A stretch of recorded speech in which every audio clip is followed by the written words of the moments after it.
Buenos días a todos. Vamos a esperar unos minutos para que se incorpore más gente. Pero voy a aprovechar entonces estos momentos para agradecerles que se conecten y presentar un poco la actividad. Estamos en el mes de la educación financiera y específicamente esta semana es la Semana Internacional del Inversionista. Y queremos darle la bienvenida a todos ustedes a este webinar, El lado oscuro de la web, delitos informáticos en Chile. Nos es muy grato contar hoy, al alero además de un convenio de cooperación institucional, con la presencia del comisario Danik Maldonado de la PDI. Danik es ingeniero en ejecución informática, además es magíster en Derecho y Nuevas Tecnologías de la Universidad de Chile, y actualmente forma parte del grupo de análisis forense informático de la Brigada Investigadora del Cibercrimen Metropolitano de la PDI. ¿Ya? Él ha participado como expositor en cursos y seminarios, tanto a nivel nacional como internacional, y tiene más de 12 años de experiencia en la investigación de delitos informáticos. ¿Ya? Así que es una persona de verdad que tiene muchísima experiencia. Yo he asistido a varios de sus seminarios y ponencias, y es un agrado de verdad tenerlo acá, porque además son, que ustedes van a ver, muy interesantes. Entonces dejo con ustedes a Danik para que entonces comience con el webinar. Ok, Eric. Bueno, primero quisiera agradecer a los que ya están conectados, ¿cierto? Y seguramente se van a sumar algunas personas más. Para nosotros, digamos, como Policía de Investigaciones de Chile y principalmente como Brigada Investigadora del Cibercrimen Metropolitana, es un gusto poder nuevamente compartir con ustedes. Seguramente algunos ya estuvieron presentes en la exposición pasada, hace, si no mal recuerdo, casi 2 años. Estuvimos de manera presencial en esa oportunidad. Así que feliz nosotros de nuevamente de poder compartir algunas cosas con ustedes. Vamos a hacer un poco una reflexión respecto, digamos, de Internet en general, un poco las problemáticas que se nos ven generalmente todos los días, algunas modalidades nuevas, yo diría algunos desafíos también a los cuales nos vamos a ver enfrentados de aquí en adelante. Entonces, vamos a revisar un poquito cuáles son nuestras capacidades institucionales. Es bueno también ser realista en ese sentido y comentar aquellas problemáticas que se nos presentan, digamos, desde el punto de vista a lo mejor legal, del punto de vista desde lo técnico también. También conversaremos un poco respecto de lo que es la importancia que tiene hoy día la evidencia digital en términos prácticos, considerando el sistema, digamos, de persecución penal que opera en nuestro país, que se basa evidentemente en la prueba. Entonces, en ese contexto, más allá, digamos, a lo mejor de la actividad investigativa pura, en el sentido de tratar de reconstruir los hechos, digamos, que dieron origen, por ejemplo, a una denuncia o un proceso investigativo, la carga fuerte está, digamos, en la evidencia digital. ¿Ya? Y hoy día yo diría que para muchos delitos, o sea, no solamente, digamos, en el ámbito informático, sino que también en el ambiente de la droga, en el ambiente de robo, en la explotación sexual de menores, etcétera. O sea, yo diría que por lejos, digamos, hoy día el tema tecnológico está presente de manera transversal en casi todas, digamos, las acciones de la sociedad humana. Entonces, desde esa perspectiva, evidentemente, el ámbito digital juega un rol preponderante en muchos aspectos, pero también así en el ámbito investigativo. Entonces, vamos a hablar un poco también de casuística, básicamente algunos modos operandi que han permanecido en el tiempo, pero, y otros un poco más nuevos, pero que en general yo diría que presentan mayores complejidades, digamos, a la hora, digamos, de trabajar sobre ellos, porque han aumentado, digamos, su capacidad en términos técnicos, y eso hace a veces que se dificulten un poco la persecución, digamos, penal de los delitos. Y por último, también tenemos espacio para preguntas. Ustedes deciden si las hacen al final o bien entre medio, si Eric como está de moderador, pues voy a decir, acá hay una pregunta y podemos a lo mejor ir contestando inmediatamente sobre el tema que vayamos conversando. ¿Ya? Entonces, siéntanse con la libertad en ese sentido de interrumpirme. Me gustaría más que fuera un formato de conversación, pero evidentemente voy a monopolizar quizás un poco más el tiempo en el sentido de lo que tengo que contar. Así que vamos a partir y entrar en materia inmediatamente. Entonces, la primera pregunta que nos hacemos, digamos, ¿cuál un poco el estado del arte actual en lo que dice relación con los delitos informáticos? Yo diría que la realidad chilena no es más distinta también, digamos, a la que se presenta en otras latitudes del mundo, incluso en países, digamos, que presentan economías desarrolladas, digamos, tienen las mismas problemáticas. ¿Y esto por qué? Porque Chile en general es un muy buen consumidor de tecnología, tenemos niveles, digamos, de penetración de Internet sobre, digamos, el 80%. Eso significa, digamos, que la política pública del Estado, que ha estado enfocada evidentemente a hacer crecer la gran red de redes, ha estado dando frutos.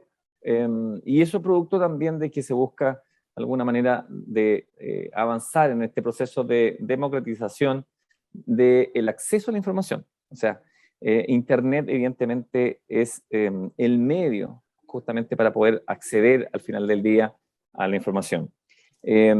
Por ahí seguramente algunos ya lo saben, pero Chile, digamos, fue pionero en ese sentido, en generar, por ejemplo, una ley de neutralidad en la red que de alguna manera lo que hacía era evitar que quienes, los proveedores de servicios de Internet operaran como una especie de editor de Internet. Por lo tanto, toda la información que cruza, digamos, a través de Internet llega a nosotros sin ningún tipo de filtro. Por lo tanto, nosotros al final del día nos convertimos en ese filtro, digamos, en el sentido de poder determinar si lo que estamos accediendo es bueno o malo.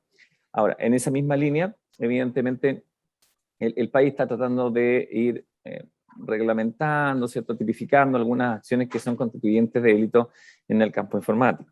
Entonces, yo diría que en el último tiempo hemos visto así un crecimiento, digamos, circunstancial, por ejemplo, en el caso de algunos fenómenos que tienen que ver básicamente con la utilización de tecnologías como para poder obtener algún tipo de información y que eso después se transforme en la posibilidad de obtener algún tipo de dividendo económico por parte de los delincuentes. Entonces, no estamos exentos, tanto digamos a nivel individual como personas, ¿cierto? En el contexto de a lo mejor en mi casa, en el contexto familiar, a lo mejor que mi familia incluso se ve afectada, pero también verme afectada en mi rol, digamos, como funcionario de una institución. Entonces, una mala decisión en el sentido de a lo mejor de dar clic a algo que no debía o de no cumplir con los protocolos establecidos para determinadas comunicaciones o no hacerle caso al mundo de TI, que a veces, claro, imponen determinadas reglas que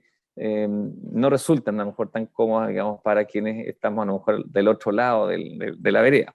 Evidentemente es complejo, hay situaciones que son medio engorrosas o que complican a veces la operación, a lo mejor para el usuario final, pero que detrás de eso hay una lógica en el sentido de poder generar un marco de protección, digamos, a nivel global dentro de la organización. La gobernanza, digamos, en el mundo de la ciberseguridad no es tan fácil, evidentemente, porque tiene que buscar, por un lado, una especie de equilibrio para mantener la continuidad operacional, pero al mismo tiempo, ¿cierto?, poder parar aquellos o gestionar de manera adecuada aquellos riesgos, digamos, que pudiesen comprometer la seguridad de la información de nuestra organización. Entonces, en ese sentido, yo creo que comúnmente estamos viendo diferentes noticias, ¿cierto?, que involucran tanto, digamos, a empresas, a instituciones públicas, ¿cierto?, a universidades, etcétera, grandes empresas, medianas empresas, pequeñas empresas, ¿cierto?,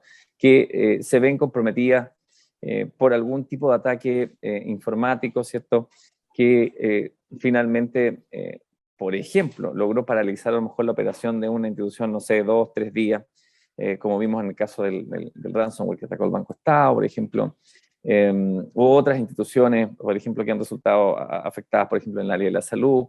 Entonces, evidentemente, esta es una situación, digamos, en materia de cibercriminalidad que se ha mantenido, yo diría, con cifras que van tendiendo, digamos, o que tienden, digamos, al crecimiento de estos fenómenos en términos prácticos. Y eso también puede estar dado por varias situaciones además.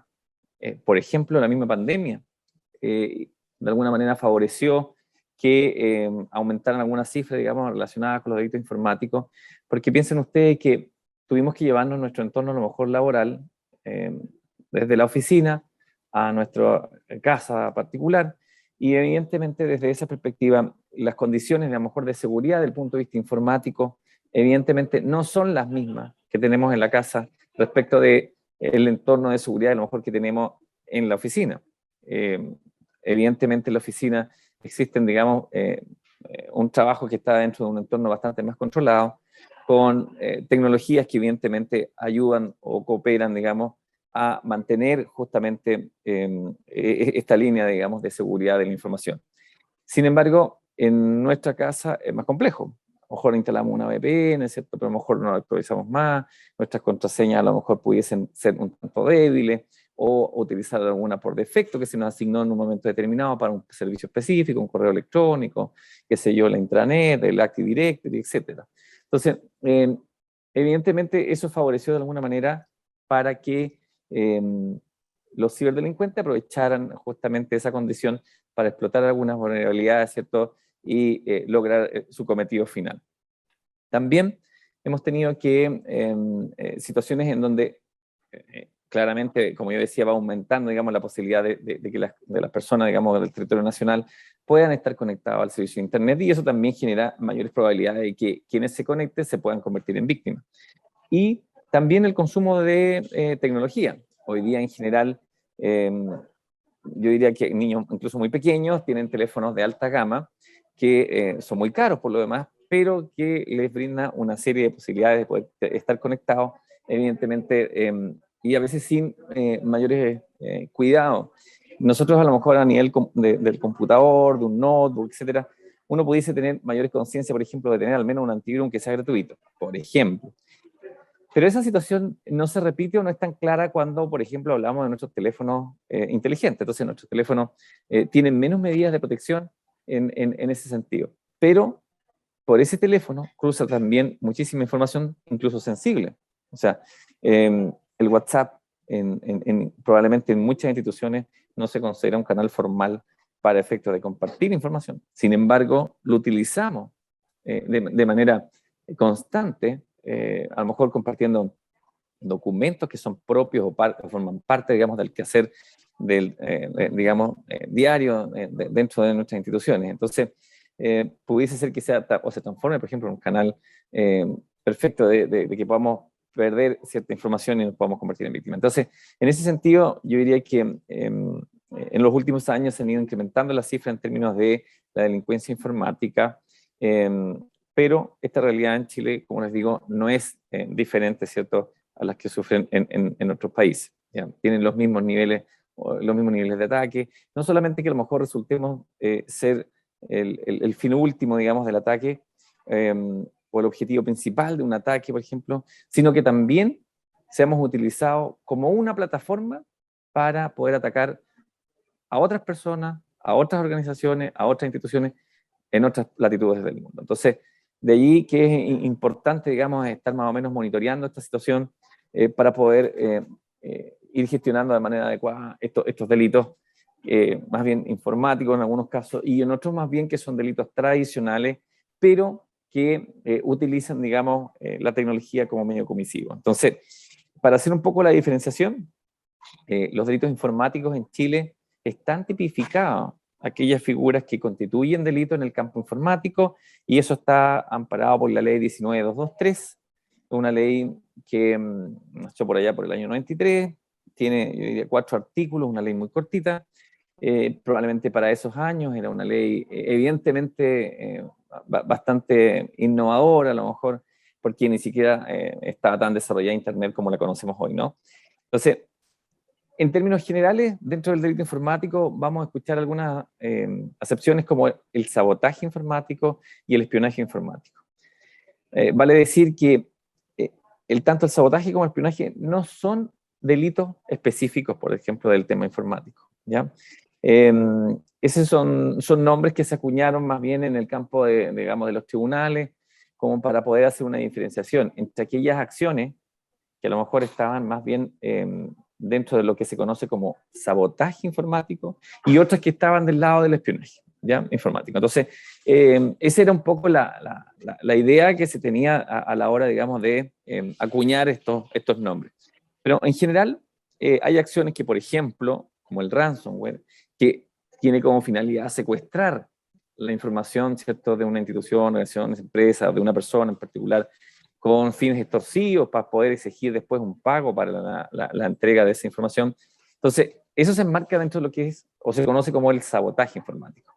Y vuelvo a insistir, esta acción de este sabotaje está dentro de la ley 19.223, que dice relación con los delitos informáticos. Pero también están aquellos que son más bien de espionaje. Entonces, cuando alguien logra, por ejemplo, de alguna manera, mediante algún mecanismo de engaño, con alguna aplicación, con ingeniería social, con lo que sea, por ejemplo, apoderarse de las credenciales válidas de acceso a mi correo electrónico, por ejemplo. Eso se considera como dentro del el espionaje informático, ¿ya? Entonces, la diferencia puntual que tiene, digamos, los delitos informáticos respecto a los delitos tradicionales, pero que ocupan tecnología, son más bien su definición o el objetivo, porque en el caso del delito informático, las acciones recaen o están apuntadas específicamente al sistema transaccional, al sistema informático propiamente tal, y a los datos que éste contiene o que éste genera, ¿ya? Entonces, básicamente, el objeto de ataque es el sistema informático, ¿ya? Ahora, están los delitos tradicionales, por ejemplo, como el tema de la pornografía infantil, que utilizan la tecnología solo, digamos, para, a lo mejor para compartir, para distribuir, para comercializar, etc. En el mismo caso, la estafa, misma situación, ¿cierto? Un phishing, qué sé yo, un avisos falsos que puedan publicitar, por ejemplo, a través de redes sociales para poder engañar a su víctima, ¿cierto? Y obtener algún tipo de dividendo económico. Entonces, utilizamos una red social, pero eso no es un delito informático. Eso es básicamente, digamos, un delito tradicional, de estafa, por ejemplo, pero que para la comisión de para lograr el objetivo de este delito, utiliza la tecnología, ¿ya? Misma situación, por ejemplo, aquellas acciones que involucran la vida privada. Por ejemplo, la usurpación de nombre es evidentemente un delito tradicional que existe toda la vida, pero hoy día es posible, digamos, utilizar tecnología para poderme hacer pasar por otro. Me creo un perfil, ¿cierto?, con la fotografía de mi víctima, ¿cierto?, y me hago pasar por esa persona, ¿ya? También a lo mejor las amenazan. Es un delito que existió toda la vida, pero que hoy día es más fácil hacerlo, digamos, amenazar a alguien a través de WhatsApp, a través de redes sociales, ¿cierto?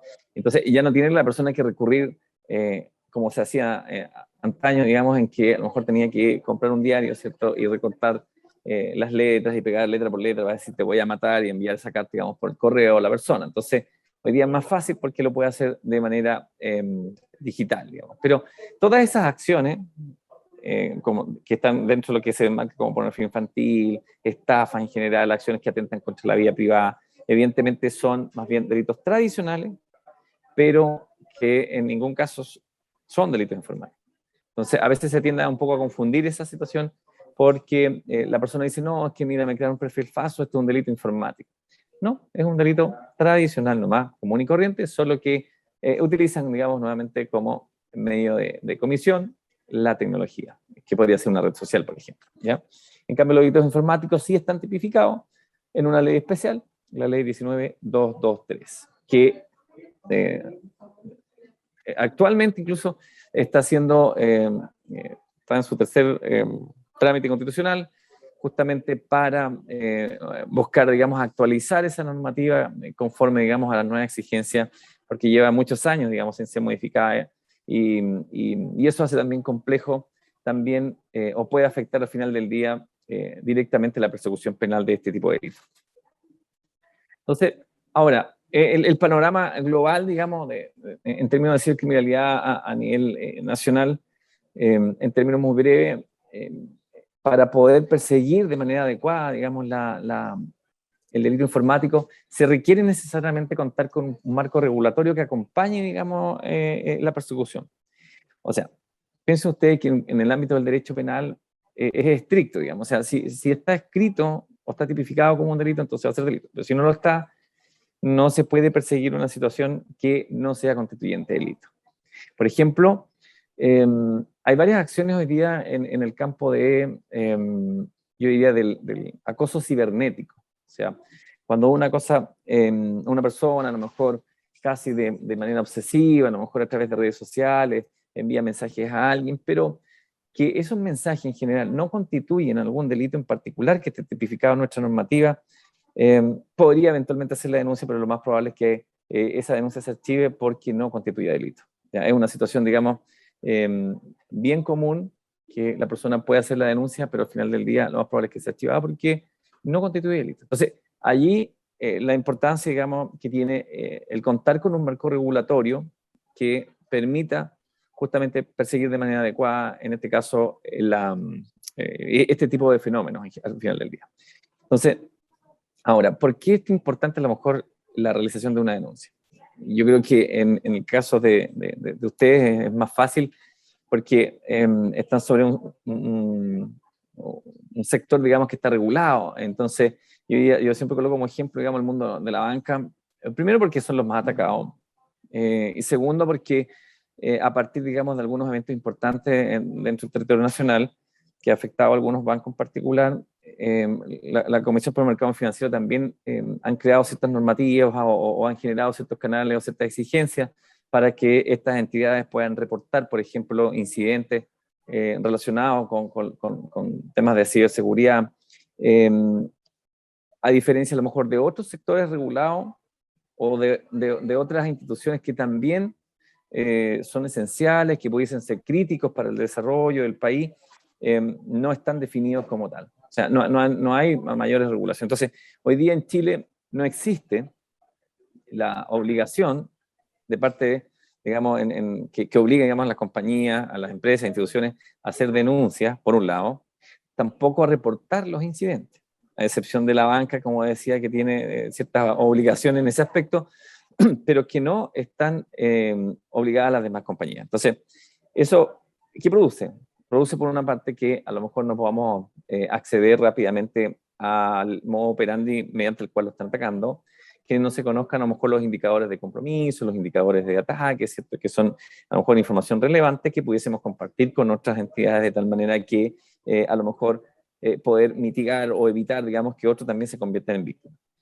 Y lo segundo es que al no contar con una estadística, digamos, clara, en el sentido de que si yo digo, por ejemplo, que existe un ataque de ransomware y hay solamente 2 denuncias, eso significa que prácticamente no existe el fenómeno. Sin embargo, cuando uno conversa, por ejemplo, a nivel, el mundo de la ciberseguridad también es bastante pequeño, entonces uno como que se conoce en general con las personas que están ligadas a este mundo, y te dicen, bueno, efectivamente en mi compañía X tuvimos un ataque que nos afectó quizás 500 computadoras. Bueno, ese dato no está.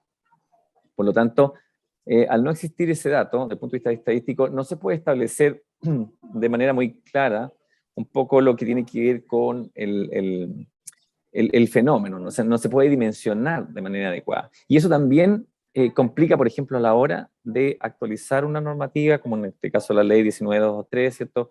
Porque pareciera ser que los datos no reflejan la realidad en términos, digamos, de la ocurrencia de ciertos fenómenos que atentan, digamos, contra a lo mejor la seguridad de la información. Entonces, eso es un problema. No solamente en Chile, es un problema también globalizado, que se ha visto en otras latitudes del mundo, en donde uno puede apreciar, digamos, que hay ausencias de repente de normativas o de normativas que están obsoletas, pero que como no existen datos formales que puedan dar cuenta del fenómeno, entonces no se trabaja en esa línea.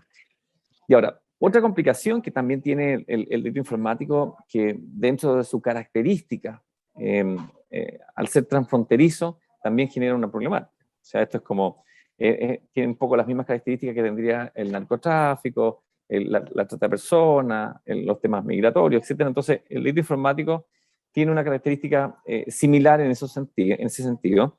Y la complicación es que, por ejemplo, en un país determinado, pongámosle A, ¿cierto?, utilice la infraestructura tecnológica de un país B para atacar a un país C. Entonces, si nosotros logramos establecer que, por ejemplo, en Chile estamos recibiendo un ataque, pero que resulta que es del país X, ese país, si no forma parte de un convenio de cooperación, lo más probable es que no podamos exigir o solicitar información.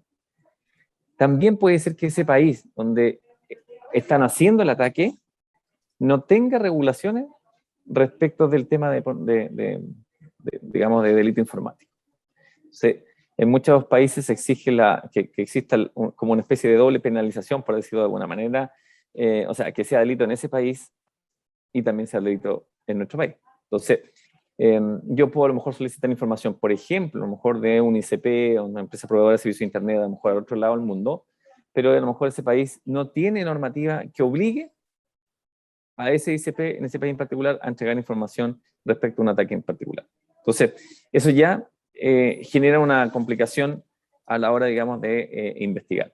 Y evidentemente necesitas contar con personal, tanto, digamos, a nivel de las policías, a nivel de la fiscalía, ¿cierto? A nivel de tribunales, que estén capacitados en las técnicas investigativas, por decirlo de alguna manera, relacionadas al campo informático, ¿ya? Porque eso también podría suponer, independiente a lo mejor que existan ciertas capacidades instaladas o ciertas unidades que a lo mejor se especializan en la persecución de este delito, pero si no las mantienes capacitadas o no refuerzas, digamos, algunas habilidades o no incorporas unas nuevas habilidades, a lo mejor también al final del día se va a transformar en un problema porque no va a ser como una limitante para efectos a lo mejor de poder perseguir de manera adecuada este tipo de fenómenos.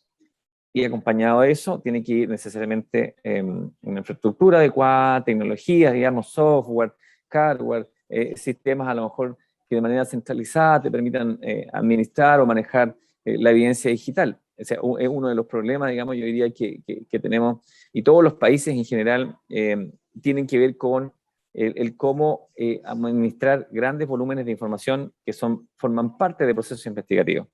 Hay investigaciones que ingresan a una institución y sacan 100 computadores más, no sé cuántos servidores, y toda esa información hay que trabajarla de manera independiente, ¿cierto? Pasárselas a quienes están a cargo, digamos, de estos procesos, y a veces superan, digamos, ampliamente esos volúmenes de información a la cantidad de personal disponible, a lo mejor para poder revisar y chequear, ¿cierto? Y obtener de allí esos elementos que son necesarios a lo mejor para esclarecer los hechos que son constituyentes de delito en una investigación. Ahora, en ese mismo marco, ¿cuál es la capacidad real hoy día que tenemos nosotros para la persecución, digamos, de delito informático en Chile?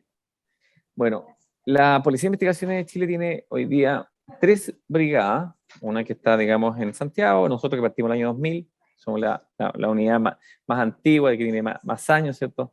Estamos pronto ahora, el 16 de octubre, cumplimos 21 años al servicio, digamos, de la persecución del delito informático. Y después tenemos otras 2 más que están una en Valparaíso y otra en Concepción.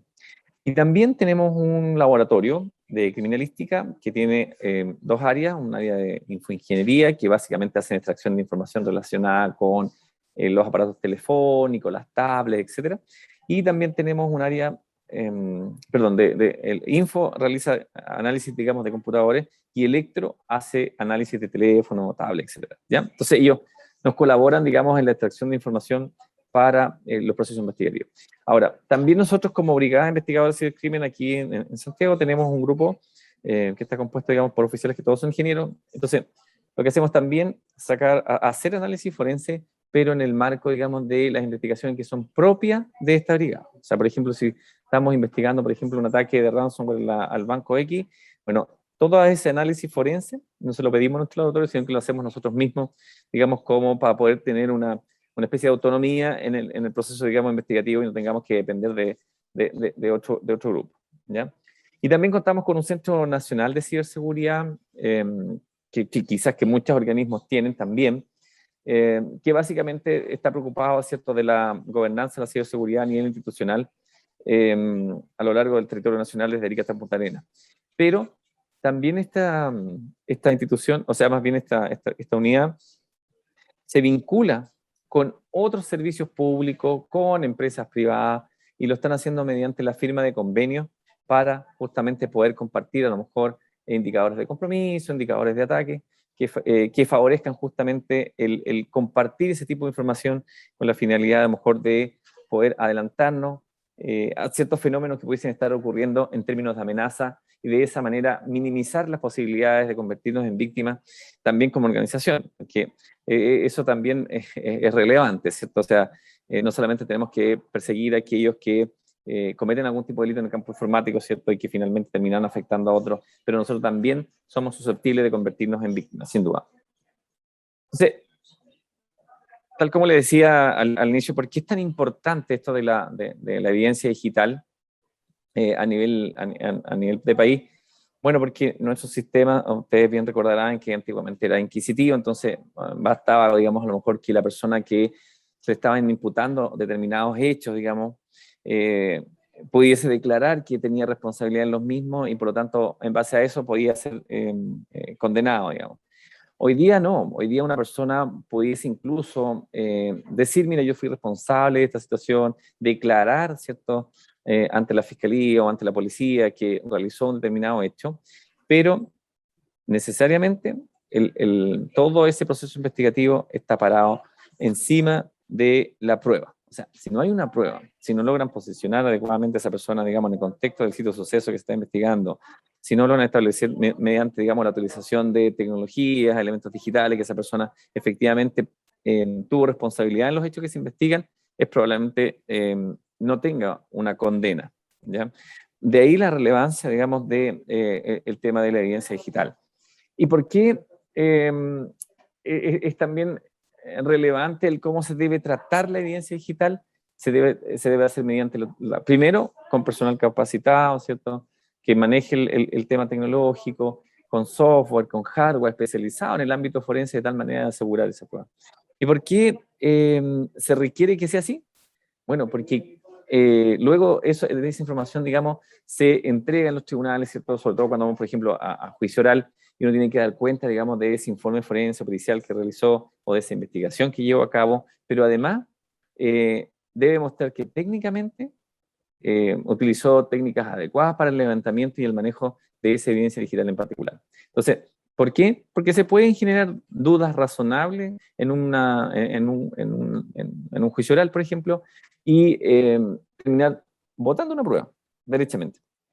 De ahí la relevancia que tiene, digamos, que nosotros tenemos que necesariamente cuidar toda esa cadena de custodia, digamos, de una evidencia que a lo mejor forma parte de un proceso investigativo.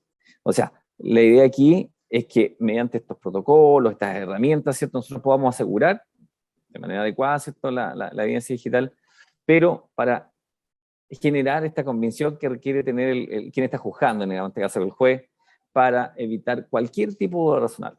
Ese es el objetivo. Y por eso es que cuando se hace una denuncia, por ejemplo, a lo mejor en el interior de una organización, de una empresa, etc., es ideal que la gente del área TI acompañe a quien tiene, a lo mejor al área legal, que están cursando la denuncia, pero de tal manera, si no conoce bien, a lo mejor cómo resguardar esa evidencia, para poder orientarlo y decirle, mira, hagan de esta o de esta manera. ¿Por qué? Porque nos ha ocurrido que desde el punto de vista técnico, informático, a lo mejor coloco unos par de clics y a lo mejor obtengo una información determinada. Pero puede ser que me haya saltado algunas garantías constitucionales en ese accionar y eso perjudique la prueba y finalmente se caiga y no la puedo utilizar porque, como dirían los abogados, ¿cierto?, esa prueba fue obtenida o es fruto del árbol envenenado, ¿cierto? Entonces, todos los frutos que dé ese árbol, ¿cierto?, evidentemente van a estar envenenados. Entonces, en este caso, en el mundo de la prueba de este tipo, también se busca que eso no ocurra. O sea, la idea es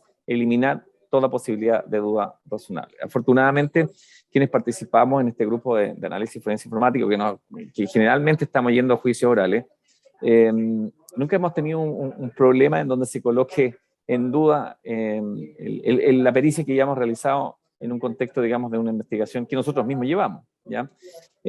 Por hoy no tenemos mucha competencia en este campo, no quiere decir que no pueda existir algún día. Llevamos 21 años siendo como los únicos que investigamos delitos informáticos en Chile, y por eso yo siempre trato de hacer la diferenciación entre los delitos tradicionales que ocupan tecnología, pero que a veces se muestran como si fuesen delitos informáticos, porque no es lo mismo. O sea, no es lo mismo, digamos, que a lo mejor se trabaje, por decir algo, una investigación de clonaciones de tarjetas de crédito, de débito, que digamos es una cosa tremendamente sencillo, a un ataque de ransomware. Entonces, en Chile nadie más que la unidad es nuestra de este tipo, que investigan delito informático, hace investigaciones, por ejemplo, de ransomware. Sí podrán hacer de tarjetas de crédito, porque de hecho nosotros no hacemos investigaciones de tarjetas de crédito porque no representa ninguna complicación del punto de vista técnico, digamos. Entonces, y además no es un delito informático. Entonces, ahora, ¿por qué es tan sensible o soy tan majadero en decir que hay que administrar bien la evidencia digital? Porque tiene algunas características que le hacen bien especial. Primero, por ejemplo, que es volátil. Entonces, es probable que mucha de la información, a lo mejor en un computador determinado, si yo lo apago, a lo mejor, ¿cierto? Se perdió esa información, ¿ya? Y pudiese ser que en algunos casos, dependiendo del tipo de ataque, sea relevante capturar información que está ejecutándose en este minuto, a lo mejor que está en memoria, a lo mejor es necesario tomarla allí. Entonces, por eso es bueno a veces no apagar el equipo, digamos. No en todas las veces, pero hay ocasiones en que sí se requiere, digamos, tomar esa información. Ahora, también, evidentemente, es anónima. Y ahí se requiere un trabajo, digamos, investigativo, reconstructivo, para poder establecer quién estuvo detrás de la manipulación de una información determinada, ¿cierto? Y para eso hay diferentes sistemas, porque cada institución, empresa tiene, por ejemplo, algunos registros, como una especie de bitácora en los sistemas, digamos, transaccionales, donde van registrando la acción o la operación, digamos, de un usuario sobre el sistema, ¿cierto? Ahora, una evidencia digital es duplicable también. Efectivamente, ustedes, por ejemplo, pueden copiar un archivo infinitas veces, ¿cierto? Y por lo tanto, digamos, desde el punto de vista técnico, hay que asegurar que efectivamente cuál es el archivo original y si existen más copias, ¿cierto?, que pertenezca al mismo archivo. Por ejemplo, mediante la obtención de la firma de ese archivo, uno puede establecer, digamos, si ha existido una validación respecto de otro archivo que sea exactamente igual. Entonces, un archivo, por ejemplo, si yo le cambio el nombre, no me cambia, digamos, su estructura en términos de metadata, por lo tanto, digamos, voy a tener la misma firma para ambos archivos, aunque tenga un nombre diferente. Pero, si alguien le dio un enter a un Word, por ejemplo, se paró en la última fila del Word, le dio un enter, lo guarda, ya se produjo un cambio en ese archivo. Entonces, a pesar de que uno lo vea y lo revise y que sean iguales, en términos matemáticos son distintos, ¿ya? Porque sí tuvo una modificación, tuvo un enter más, le generó un espacio más y eso ya modificó un bit de ese archivo, por lo tanto, es diferente desde esa perspectiva. Entonces, por eso que uno dice ahí, cuando hay un delito, mejor no meterle mano a ese archivo o no revisarlo usted mismo, porque pudiese que en el afán de querer contribuir o ayudar, ¿cierto?, pudiese estar complicando esa prueba en vez de ayudando a lo mejor al proceso en particular. ¿Y por qué? Porque esa acción puede terminar alterando esa información o ese archivo, ¿ya? Ha pasado, por ejemplo, personas que de pronto han descubierto que, no sé, una persona, por ejemplo, tenía pornografía infantil, no sé, en una carpeta determinada, copian o la mueven la carpeta a otro, al escritorio, por ejemplo, para que cuando llegue la policía la vean que está allí. Eso, digamos, evidentemente genera una alteración de esa información y probablemente incluso la podemos haber perdido porque toda la metadata, digamos, de esa información fue modificada. Entonces, esto sería como lo equivalente a encontrar a lo mejor en la calle una persona que, no sé, haya sido herida, ¿cierto? Y usted, no sé, mete los dedos en la herida y lo arrastra 3 cuadras o 4 cuadras, digamos, hasta donde está la policía. Evidentemente, esa situación va a producir alguna alteración. O sea, va a haber ahí una alteración en esa evidencia. Entonces, y por otro lado, la evidencia digital es eliminable, ¿cierto? Y quienes son del mundo informático saben que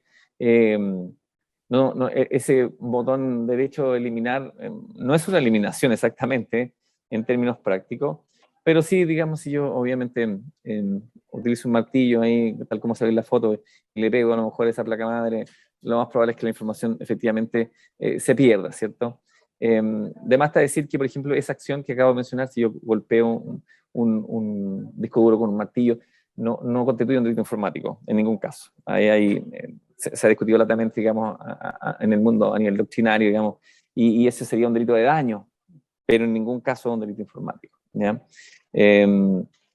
Así que si a alguien le rompen un disco, no tiene que llamarnos, digamos, para hacer una denuncia por delito informático. Puede hacer la denuncia en cualquier parte porque es un delito común y corriente de daño. Lo mismo que, no sé, si alguien va a mi casa y me rompe la puerta, o alguien en la calle me golpea y me rompe el auto, no sé, bueno, eso es un delito de daño.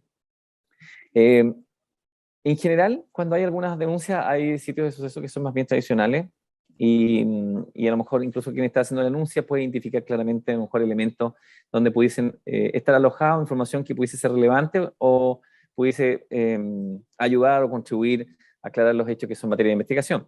Entonces, es más fácil, ¿cierto? Y ahí hay personas a lo mejor del ámbito técnico que lo puede asesorar o guiar justamente a identificar eso. Sin embargo, hay también algunos sitios de suceso que son más complejos.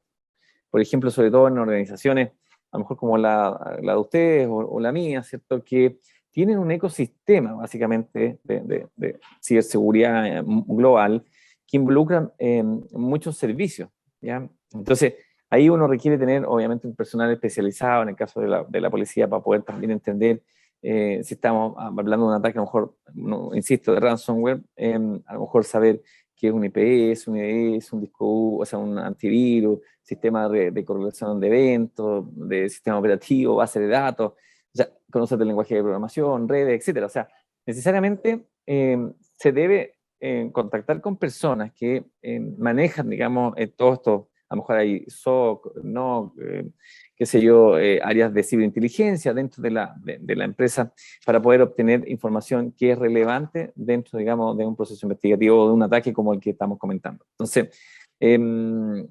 la primera comunicación es generalmente con esta área, con el área de, a lo mejor, el CISO, o con el área de gente de ciberseguridad, o las áreas de inteligencia, ¿no? O SOC, según corresponda, como para levantar esa información, ¿ya? O sea, si usted, digamos, como usuario, detecta una situación, digamos, que pudiese resultar ser un ataque informático, bueno, contáctese con esa persona primero dentro de la compañía para que puedan hacer el levantamiento de esa información, ¿cierto? Obtener los logs, estas bitácoras, ¿cierto? Que puedan dar cuenta de esta situación en particular. Entonces, ustedes, bueno, como Comisión del Mercado Financiero, deben saber mejor que yo, incluso que hubo un ataque a nivel global, ¿cierto? Que estaba apuntado básicamente al sistema SWIFT que usan de transferencia a los bancos, ¿cierto? Y atacaron muchos bancos, o sea, Bangladesh, ¿cierto? En Ecuador también, en Rusia, qué sé yo, en México, y Chile tampoco fue la excepción. Entonces, obteniendo dividendos económicos bien importantes. Y aquí quisiera tocar un tema que ustedes seguramente también lo saben ya. En el caso del Banco de Chile, cuando resultó ser afectado, ¿cierto? No realizó la denuncia en Chile, porque por principio de ejecución, ¿cierto? Los dineros fueron traspasados o dirigidos a cuentas que estaban en Hong Kong. Entonces, ellos perfectamente podrían haber realizado la denuncia en Chile, porque la ley así lo permite. Sin embargo, hay complicaciones, como yo le decía, en términos jurisdiccionales, para efecto que los tribunales puedan exigir esa información a lo mejor a los bancos en Hong Kong.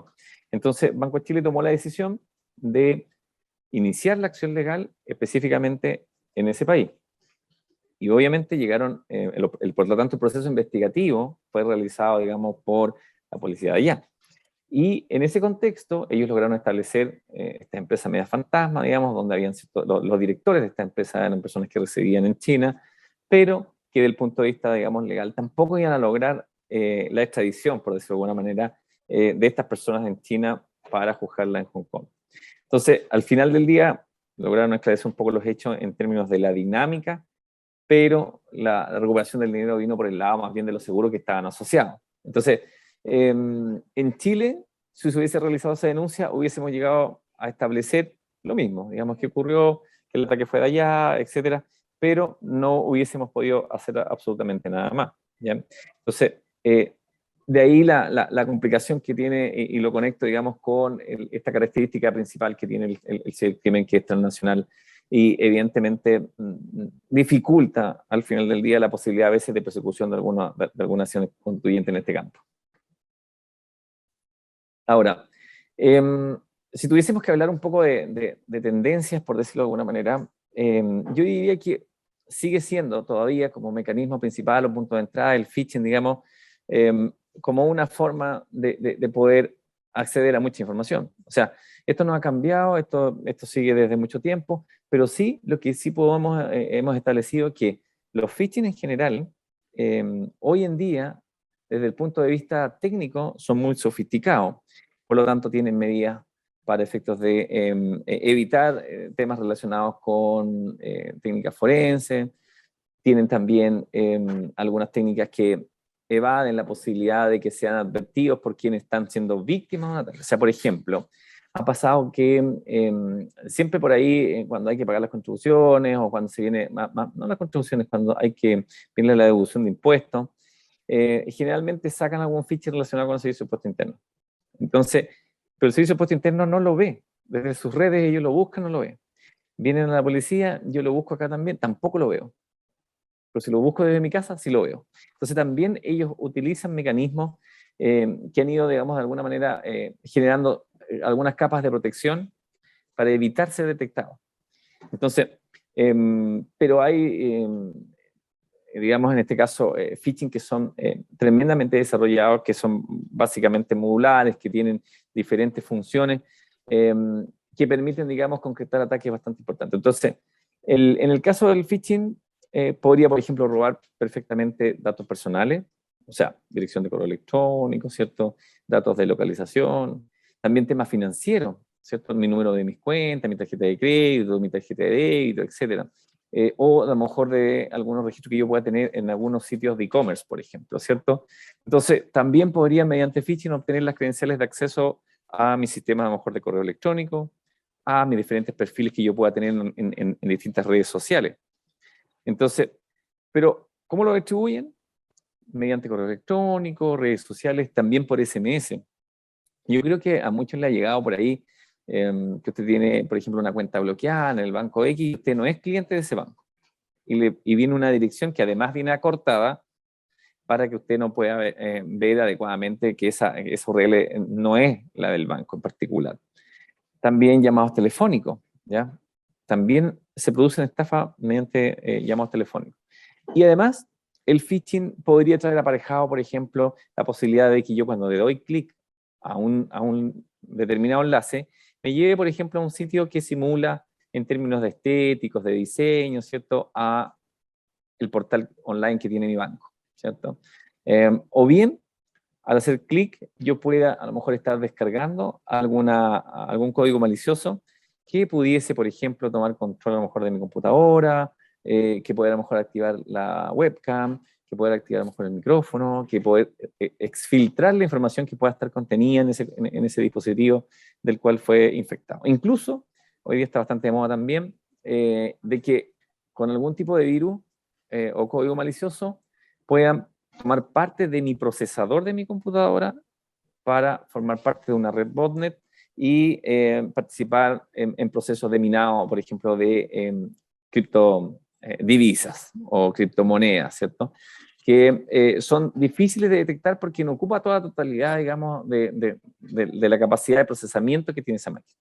Entonces uno pudiese decir, bueno, ¿a quién le puede interesar, digamos, nadie me conoce, a lo mejor yo tengo una computadora, nadie le va a interesar mi computadora, pero sí le puede interesar un pedacito de su procesador para poder estar realizando otras acciones, a lo mejor generando ataques incluso de negación de servicio, vamos a explicar de qué se trata de eso, en otro lado del mundo. Entonces, de ahí la importancia, digamos, de estar alerta, a lo mejor aquellos mensajes no deseados que me pueden estar llegando y que pueden resultar atractivos, darle clic a algo que al final va a comprometer la seguridad, a lo mejor personal o institucional, ¿cierto? Porque el phishing sigue siendo y seguirá siendo seguramente uno de los puntos de acceso, digamos, más utilizados, porque además, junto, digamos, con la ingeniería social, este tema, digamos, de que mediante engaño al final del día logran, digamos, que usted le dé clic a eso que ellos deseen para poder comprometerlo. Entonces, fue así como, por ejemplo, en el año 2017, esta unidad desarrolló una investigación donde pasaron detenidos 16 personas, que mediante este método de phishing en general y otras cosas adicionales, lograron, digamos, un fraude que casi bordeó los 6 millones de dólares. ¿Ya? Este muchacho pasó la primera vez hace algunos años atrás, cuando tenía como, no sé, 17 años o 18 años recién cumplidos, por un monto similar, después una segunda vez también, y esta es como su tercera vez ya, ¿ya? Entonces, creemos que tiene ha logrado sacar casi como 20 millones de dólares solamente utilizando, digamos, estos mecanismos. Entonces, aquí hay algunas cosas que son, digamos, como por decirlo de alguna forma, responsabilidades compartidas, en el sentido que los usuarios en general, no lo toman como una cosa tan real, o a veces suena medio etéreo, que es probable que a mí no me pase, ¿cierto? Aparte tengo tan poca plata, no sé, no, le da lo mismo, o sea, si hacen a miles o cientos de personas, digamos, en un par de horas, más de alguien cae entregando su información, como las credenciales válidas de acceso, digamos, a su portal bancario, y bueno, y logran sacar el dinero. Ahora, este muchacho en particular, él cambió un poco su filosofía de ataque, porque inicialmente, la primera vez, él le sacaba plata a todo el mundo. O sea, si había un abuelo de 80 años que ganaba 100.000 pesos, él se los robaba igual. Pero ahora, en la última vez que tuvimos la oportunidad de hablar, me dijo, mira, ahora yo no le robo a los abuelitos, porque eso en verdad estaba muy mal, ¿ya? O sea, no, ahí yo como que la vendí porque era muy malo. Pero ahora no, ahora le robo solamente a las empresas. Entonces dijo, le saco 50, 100 millones, y además es más fácil. Tanto fue así que este niño terminó con un problema en las manos, digamos, como una especie de artritis, tuvo que operar en Estados Unidos, y por eso bajamos el tema del phishing un buen tiempo, que estuvo como 6 meses en recuperación, porque tanto hace transferencia. Entonces, transfería tanto, todo el día, que le produjo un problema, digamos, a nivel de las manos. Entonces, pero como tenía plata, se fue a operar a Estados Unidos, y quedó bien de nuevo para poder continuar haciendo su trabajo, como él lo denomina. Entonces, hoy está detenido, ¿cierto? Quizás pasará algunos años, porque se le van a agregar no solamente el delito informático, porque piense usted que el delito informático tiene baja pena. Entonces es muy difícil que alguien esté privado de libertad solamente por delito informático. Entonces, pero sí por asociación ilícita, ¿cierto? Por lavado de activos, que son delitos, digamos, que tienen penalidades mucho más altas, y eso de alguna manera también va a complicar un poco más su existencia. Pero como él decía, mira, 6, 7 años más, yo me voy, salgo de la cárcel, me retiro, voy a tener como 30 años, y voy a tener harta plata para poder disfrutar de la vida. Entonces me salgo definitivamente del negocio, ¿ya? Pero yo diría que tanto a lo mejor las personas, ¿cierto? La banca, de alguna manera, a veces tienen responsabilidad compartida en el sentido de generar campañas para evangelizar, ¿cierto? Y de ahí la importancia, digamos, que estamos viendo este mes, que por ley, ¿cierto? En Chile, ¿cierto? Se celebra el mes de la ciberseguridad, y creo que lo que hace, por ejemplo, en un caso como ustedes también, el mercado financiero, de darse un espacio para poder reflexionar de un poco de estas problemáticas, creo que nos hace bien a todos. Primero, a lo mejor para tomar en cuenta qué es lo que está ocurriendo el día de hoy en esta materia. Segundo, darle la importancia que se requiere, no solamente en términos a lo mejor de mi desarrollo profesional en el ámbito laboral, sino también en el contexto, digamos, de lo familiar, lo personal, en mi casa, ¿cierto? Porque también no hay que desconocer que muchas veces, se mezclan ambos mundos. Entonces, hay veces que a lo mejor yo puedo llevar una información que la trabajo en mi casa, o sea, perdón, en mi oficina, pero a lo mejor después la necesito llevar a la casa para avanzar algo, y lo voy a trabajar en el computador personal, que a lo mejor tiene hartos menos niveles de seguridad que los que ofrecen, digamos, en este entorno controlado que tengo en el mundo laboral. Otra cosa que vimos el año pasado, bien interesante, no es nuevo, pero tiene que ver aquí con la responsabilidad también de las empresas, en el sentido de que muchas veces desarrollan sistemas que por algún motivo, razón o circunstancia no pasan a lo mejor por pruebas de seguridad, a lo mejor, o la prueba de QA fue rapidita, digamos, y pasó rápidamente a producción. Cuando hablo de que pasa a producción, cierto, es que está disponible para ser operada, básicamente, ese sistema. Entonces, era muy común que, o sea, una persona logró percatarse, digamos, que dentro de la URL de este sitio, que vendía seguros obligatorios, quedaba expuesto el valor del seguro, 5.190 pesos. Entonces, ¿qué hacía él? Le cambiaba por $1 y lograba continuar con el proceso válido, y se le generaba el permiso del seguro obligatorio, se generaba perfectamente sin ningún problema, solo que en vez de 5.190 le pagó $1, ¿ya? Y bueno, tal como dice allí, ¿cierto? Esta es una técnica que permite modificar básicamente las cabeceras de HTTP, ¿cierto? En el parámetro POST. Es una cuestión media técnica, pero no los voy a dejar con eso, pero en general tiene que ver con eh, quienes desarrollan los sistemas, tienen que ver que, por ejemplo, ese tipo de situaciones no queden expuestas como para poder evitar convertirse en víctima. Entonces, luego de eso, pensando que el tipo penal tiene un castigo bajito, ¿cierto?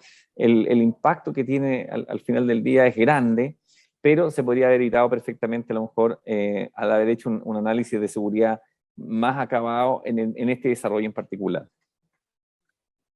Misma situación se repitió hace algunos años, donde una persona logró 700 millones de pesos, digamos, en una compañía aérea, modificando exactamente lo mismo. Salía el precio del pasaje, lo cambiaba por 5 pesos, 1 peso, etcétera. Y después lo vendía, por ejemplo, si un pasaje a Europa que costaba 1 millón, él lo vendía en 500.000 pesos, digamos, a alguien, y ese alguien se lo compraba sin ningún problema, ¿ya? Entonces, nuevamente, las compañías, ¿cierto? Cuando disponibilizan servicios mediante la web, tienen la obligación, yo diría moral, porque no hay una obligación legal hoy día en términos de que adopten ciertas medidas de seguridad en el ámbito del desarrollo seguro. De hecho, había un proyecto de ley dentro de la agenda que planteaba el gobierno, digamos, de generar una ley marco como especie de framework, ¿cierto?, de ciberseguridad. Porque claramente años A era difícil a lo mejor establecer o obligar en Chile que las compañías pudiesen asumir o subirse, digamos, en estándares a lo mejor más altos en términos de la seguridad de la información, porque probablemente los sistemas eran costosos, pero hoy día perfectamente, digamos, hay sistemas que van del lado, digamos, que se tienen que comprar y otros que son gratuitos que uno pudiese adoptar ciertos estándares para poder minimizar justamente la posibilidad de ataque. Entonces, eso no ha avanzado en nada. Yo pienso que en el próximo gobierno, dependiendo del enfoque que tenga ¿cómo se llama? El tema de ciberseguridad, piensen ustedes que esto es una política pública que partió por ahí por el año 2017 en el gobierno de Michelle Bachelet, lo tomó el presidente Piñera, continuó, digamos, con el tema, y no considerándolo como una política de un gobierno de turno en particular, sino que como una política de Estado. Y eso yo creo que le dio de alguna manera continuidad y esperamos también que quien asuma, digamos, el mandato en el próximo gobierno también pudiese darle la misma relevancia y poder continuar en esa línea, generando obviamente este marco regulatorio desde lo técnico, para poder disminuir las posibilidades de ataque de esta naturaleza, por ejemplo, como las que estamos viendo en estas compañías que son grandes, pero que cometen errores que parecen tan sencillos de evitar, ¿cierto? Pero que al final del día logran, digamos, millonarias sumas, digamos, de quienes llegan a concretar este ataque. También el ransomware es otra yo diría, de los modos operandi que está pegando bien fuerte. Desde hace un rato ya, el año pasado fue bien activo, este año también ha sido bastante significativo. Muchas compañías grandes, pequeñas, medianas, han sufrido algún tipo de ataque.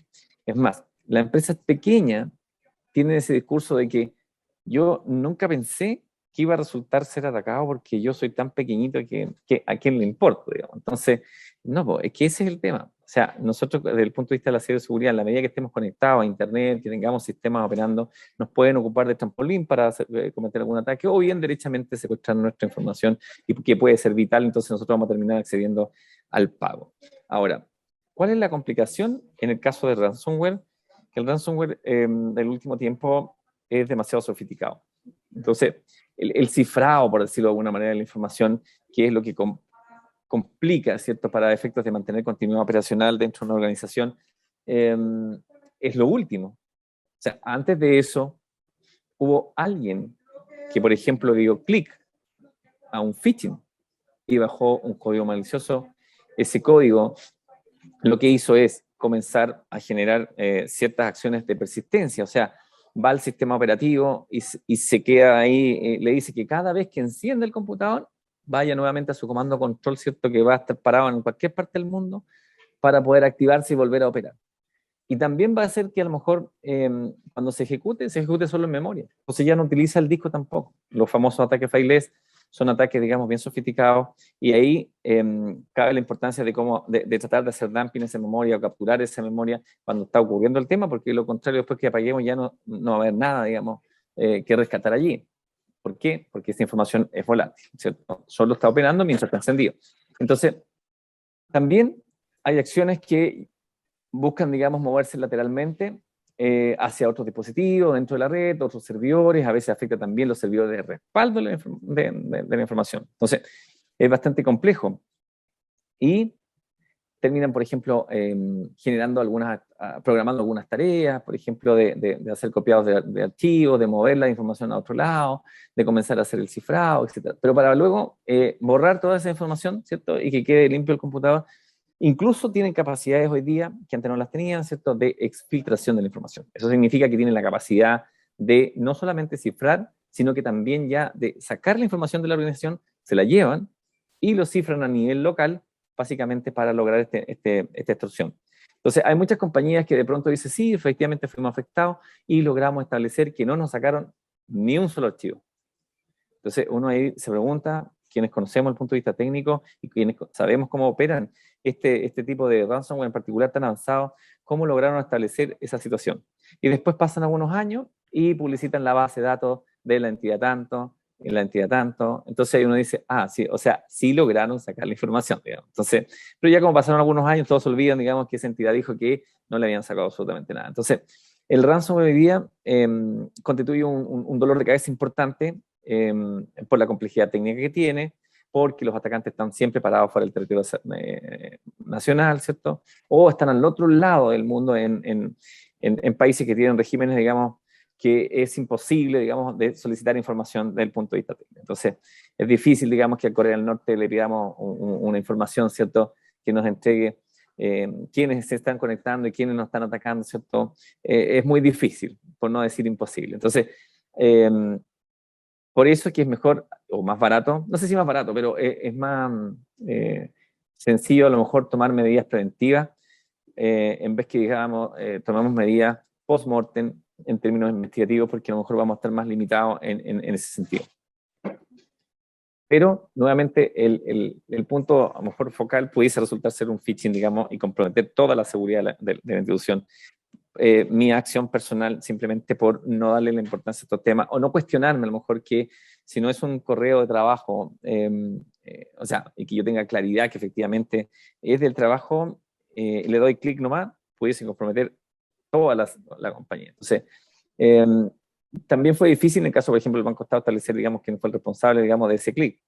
Pero yo les aseguro que si técnicamente se llegara a establecer en una organización quién le dio el clic y comprometió, digamos, la continuidad operacional por 3 días de una organización, no le van a dar el premio del funcionario del mes. ¿Ah?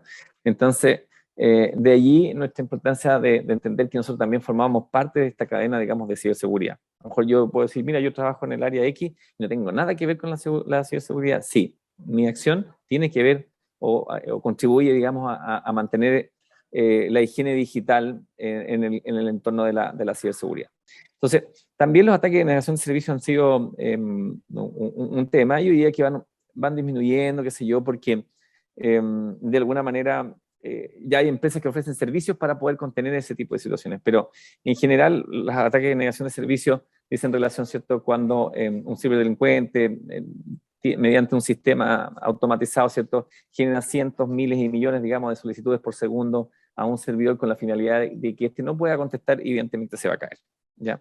Entonces, también lo que tratan de hacer allí es generar, digamos, puede ser utilizado en acciones de hacktivismo, que buscan justamente protestar frente a una situación en particular, de tal manera de evitar la continuidad operacional o dificultar la continuidad operacional, digamos, de un servicio que está disponibilizado a través de Internet. ¿Ya? Pero también esa acción hoy día es denunciable, más allá de que existen cuestionamientos en la doctrina, digamos, que algunos dicen, bueno, efectivamente es un delito, y otros dicen que no, porque en definitiva tiene que ver con la capacidad de respuesta que puede tener una máquina determinada. Entonces, pero en la práctica, si alguien hace una denuncia por eso, no hay problema, o sea, la puede hacer igual. Y este tema, el famoso fraude del SEO, también, o el BEC, que también se conoce técnicamente, yo diría que es una de las cosas que, particularmente en el último trimestre del año recién pasado, y lo que va, digamos, de corrido de este año, se ha incrementado de manera significativa. No solamente, digamos, en términos, digamos, de su frecuencia, sino también en términos de los dividendos económicos que ha reportado este tipo de estafas en general, ¿ya? Entonces, el BEC o el fraude del SEO, lo que hacen los cibercriminales, primero es identificar un objetivo, ¿cierto? Entonces van a decir, bueno, ¿a quién me voy a estudiar? Entonces pensemos que Eric, voy a usarlo de ejemplo, sea cierto, el jefe del área financiera ya tenga las llaves, digamos, de toda la plata de la Comisión para el Mercado Financiero. Y el hombre que tenga que apretar el botón cuando tienen que pagar, no sé, X cosa. Entonces, lo que hace el ciberdelincuente es que va a buscar toda la información que le sea posible de Eric, ¿ya? A nivel de redes sociales, a nivel, digamos, de internet, porque seguramente a lo mejor sale publicitado por ahí dando alguna cuña, sale también a lo mejor en Chile Compra, no sé, que firma el documento tanto, un contrato, etcétera. Entonces van a armar toda la historia de Eric a partir de la información que encuentran en internet. Probablemente también llamen a la institución básicamente con la finalidad o métodos engañosos para poder sacar más información respecto de él, ¿ya? Entonces, una vez que construyen este perfil de él, saben un poco de cómo funciona, mediante ingeniería social, la ingeniería social, digamos, es un concepto que busca de alguna manera hackear al ser humano, por decirlo, ¿cierto? Pero mediante engaño. O sea, en definitiva, a veces resulta más fácil hackear a una persona en términos de engañarlo, ¿cierto? Mediante diferentes técnicas que a lo mejor atacar un sistema informático que tiene medidas de seguridad alta y a lo mejor no voy a lograr hackear. Entonces es más fácil engañar. Y la ingeniería social, básicamente esta cosa del abuso, digamos, de confianza que a veces uno tiene de confiar en el otro, ¿cierto? Yo diría que en general los seres humanos operamos sobre la base de la confianza, ¿cierto? O sea, nadie está todo el día desconfiando de su compañero del lado, sería terrible eso, ¿cierto? Entonces, por lo mismo, a veces nos pillan un poquito volando abajo, como diríamos un buen chileno, ¿cierto? Y mediante eso es posible, digamos, que entreguemos información, ¿cierto?, que pueda ser vital para una compañía. Y luego, en el intercambio de datos, ¿cierto?, puede ser porque mediante phishing lograron ahí la entrada a un correo, ¿cierto?, o de alguna u otra manera lograron tomar conocimiento de una transferencia en particular, que antes de concretarla, ¿cierto?, ellos toman contacto con el banco para decirle, mira, deposita en tal lugar, no en esta cuenta, me equivoqué, qué sé yo, deposítalo en tal lado. No sé si ustedes vieron la noticia de esta semana. Televisión hizo un reportaje hace poquito, ahí me entrevistaron para algunas consultas, y de una persona que era un CEO de una compañía importante, y esa persona, digamos, le habló por WhatsApp. Entonces le dice que le iba a enviar por correo electrónico, necesitaba el correo personal, no ni siquiera institucional, personal, porque le iba a enviar una información que era muy privada y que necesitaba solamente hablar con él. Y que era una oportunidad de negocio importante, que necesitaba contar con él, y la persona dijo, sí, por supuesto, porque estaba hablando con su otro colega, el gerente del otro lado, en el otro país, y dijo, sí, no hay problema, y puedes contar con mi confianza, y ya.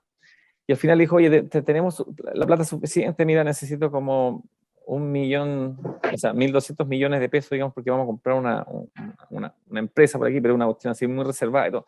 Y dijo, no, si tenemos plata en la cuenta, todo esto por WhatsApp. Y finalmente la persona terminó transfiriendo, porque tenía, digamos, las autorizaciones para hacer o llevar a cabo esa acción, traspasando, digamos, 1.200 millones de pesos. Entonces, hora más tarde, llama por teléfono a su supuesto colega y le dice, oye, no, a su colega de verdad en este caso, y le dice, oye, ¿sabes que ya, bueno, estamos ok? Dijo, te dice el traspaso de los 1.200 millones que me viste. Y el otro le contesta, pero ¿qué 1.200 millones si yo no he hablado contigo de nada ni te he pedido dinero? Y allí, bueno, se percatan efectivamente que habían sufrido este fraude. Y este fue bien, yo diría, doméstico en el sentido de que fue por WhatsApp, o sea, no fue muy burdo, digamos. Entonces, pero claro, hay veces que me imagino yo a esos niveles, cuando de pronto hacen negocios de esa índole, a lo mejor las cosas son más sencillas, son más ejecutivas, más rápidas, y se bajan un poco los protocolos, digamos, que hay para para poder a lo mejor determinar si esto es un engaño o no. Entonces, esta persona perdió 1.200 millones. En Chile se da bastante común también que hay personas, digamos, compradores de algunas empresas pequeñas, medianas, qué sé yo, incluso grandes, incluso de Estado, instituciones públicas, que compran, ¿cierto?, a proveedores en China, en la India, no sé, Tailandia, etc. Entonces, y ocurre exactamente lo mismo, ¿ya? Entonces, cuando ya tienen todo listo el negocio, aparece el ciberdelincuente diciéndole al banco, oye, mira, te mandé la autorización para el pago a través de SWIFT en la cuenta 123, pero resulta que me equivoqué, mira, es en el mismo banco, pero es la 456. Ya, bueno, que el banco, como ya habían conversado previamente, habían cerrado el negocio, y yo no te preocupes, saltan todos los protocolos y transfiere el tema. Y después no pueden hacer la reversa del dinero, ¿ya? Ahora, ¿cómo se puede materializar eso? Y aquí, nuevamente, hay que tener cuidado. Esta es la parte importante, digamos. Entonces, primero, la gran mayoría, como ya logra levantar información de la víctima previamente, muchas veces crean un correo fake, o sea, falso, digamos, ¿cierto? Entonces, si la empresa se llama, por ejemplo, así como sale en el ejemplo, info@empresareal.com, ellos lo que hacen es dar vuelta a eso y colocan así info.empresareal@, no sé, en este caso, dr.com. Entonces, la persona que está recibiendo el correo no se percata o no se da cuenta que detrás del arroba, o sea, donde está el dominio, ese dominio no pertenece a la empresa con la cual está haciendo negocio. Entonces, a lo mejor dentro de las campañas internas, habrá que sensibilizar o decir, bueno, ¿cómo está compuesta, digamos, una cuenta de correo? ¿Qué hay antes del arroba? ¿Qué hay después del arroba? Entonces, porque puede ser que la persona que está recibiendo el correo no sabe eso, digamos. Y si no sabe, bueno, no le llama la atención que ya detrás del arroba no se llame con el dominio original de la compañía, sino que tiene otro dominio, ¿ya? Eso puede ser la primera alerta, pero hay muchos que caen de esta manera. El segundo caso es que los sistemas o el servidor de correo electrónico no tenga servicios de autentificación. Eso significa que yo, por ejemplo, podría levantar a lo mejor un servidor de correo en mi casa. Yo uso el dominio, qué sé yo, de cmf, no sé, .cl, y lo uso sin problema para enviar correo a Megundo. Entonces, y ahí hay algunos servicios como SPF, de Kim, de Mark, que ayudan de alguna manera a autentificar, a decir efectivamente, este correo viene del servidor auténtico de esa compañía, donde tiene alojado el servicio, o viene de una dirección IP, o este correo viene de una dirección IP que no corresponde al rango que utiliza, digamos, ese servicio de correo electrónico. Sí, y ya eso no es culpa, digamos, del usuario final, es culpa más bien del área, digamos, que tiene que ver con esa materia de segurizar los servicios de correo electrónico. Entonces, pero también suele ocurrir eso. Y lo tercero es que sí o sí deben, mediante phishing, lograr obtener las credenciales válidas de acceso a la cuenta de correo electrónico y toman de alguna manera conocimiento que están justamente pimponeando ahí unos correos electrónicos de un negocio que ya terminó, pero que ahora viene justo el punto, digamos, de transferir el dinero. Y ellos solo están en la cuenta mirando esas conversaciones, no están haciendo absolutamente nada, por lo tanto la persona no se percata de eso. Y lo que ocurre al final es que cuando ya se cerró el negocio, ellos desde la misma cuenta le dicen al banco que transfieran a otro banco en otro país o bien en otra cuenta en el mismo banco, pero generan ese movimiento de último segundo. Y el banco a veces no se percata o entiende, bueno, ya lo hacen tan comúnmente que terminan, digamos, transfiriendo el dinero. Entonces, en el caso de las instituciones públicas, también ha pasado, pero hay ciertos protocolos, por lo tanto, a veces el ejecutivo se da cuenta de que no es normal lo que está ocurriendo y llama por teléfono, digamos, a la persona que está a cargo de eso y le dice, no, efectivamente esto no es real. Pero lo que sí fue real es que ingresaron a la cuenta de esa persona, de ese funcionario público, ¿cierto? Enviaron los correos a los ciberdelincuentes tratando de engañar al banco para que realice la transferencia de un monto de dinero determinado, ¿ya? Entonces, esto está pegando fuerte hoy día, es bastante complicado, yo diría que con ingeniería social, con temas de temas medio fake y algunas cosas técnicas, uno podría minimizar eso. Entonces, por eso que en el caso de los correos electrónicos es ideal tener activados servicios de autentificación, digamos, de doble autentificación, ¿cierto? De tal manera de poder independiente de que alguien conozca mi contraseña, no va a poder ingresar porque le falta este factor de autentificación adicional para ingresar a la casilla. Entonces, ahí seguramente Eric del ámbito de la ciberseguridad ahí va a tener que ver eso, pero así que a lo mejor ya lo tienen ya, pero es parte de. También yo les decía antes que mediante código movimientoso alguien podría tomar control de muchas computadoras, muchas computadoras, ¿cierto? Utilizando una botnet, por ejemplo. De ahí, hoy día está súper común eso que les decía yo, que toman pedacitos o porciones, digamos, de procesadores de miles y millones de procesadores para generar una especie de red botnet, ¿cierto? Que lo administra un sujeto al otro lado del mundo para hacer minado de criptoactivos, ¿ya? La acción de la botnet no es que uno presenta a veces con cierta connotación negativa, pero la botnet al final del día tampoco es que sea algo malo, o sea, forma parte, digamos, del concepto de la informática distribuida y que que tiene fines, digamos, bien positivos en muchas áreas, digamos, pero en el mundo de la ciberdelincuencia lo utilizan con fines, digamos, espurios. Entonces, evidentemente, lo utilizan con mala onda nomás. Entonces, así funcionaba estos muchachos que atrapamos, que ellos administraban su botnet a través de IRC, que bueno, IRC es un canal o sea, de una especie de chat.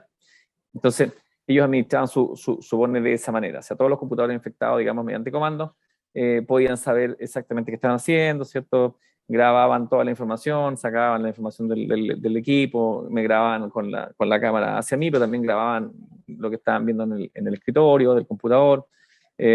Podían, digamos, activar el micrófono para escuchar la voz. Bueno, todo eso fue construido por chilenos. Entonces, made in Chile. Entonces, ahí uno puede decir, si esto ocurre a nivel chileno, y hay personas que pueden construir esto, imagínense, digamos, a nivel internacional. ¿Y cuál es lo interesante aquí? Que yo fui a muchas compañías que fueron 330 equipos computacionales de compañías específicas, y fuimos, digamos, y a veces los gerentes de TI, en algunas compañías muy importantes, muy grandes, digamos, son poco humildes, por decirlo de alguna forma. Entonces, me decía, esto es imposible, qué sé yo. Bueno, entonces cuando le mostraba los correos, le mostraba la evidencia, se encerraban, digamos, hacían salir a todo el mundo porque tenían miedo, digamos, de que se supiese que tenían alguna debilidad. Pero no lo podían creer.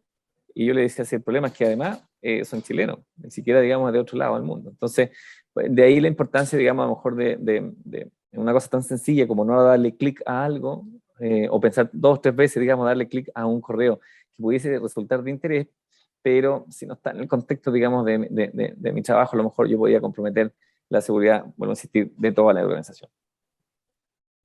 Este fue un tema de un ataque a un servicio público, no lo puedo colgar ahí, digamos, para que no le hagan bullying, pero en general ellos descubrieron que tenía un sitio que estaba parado mirando hacia las personas, para que las personas hicieran un trámite, qué sé yo, y se dieron cuenta que había 4 archivos, digamos, dentro de su computador, o sea, del servidor, perdón.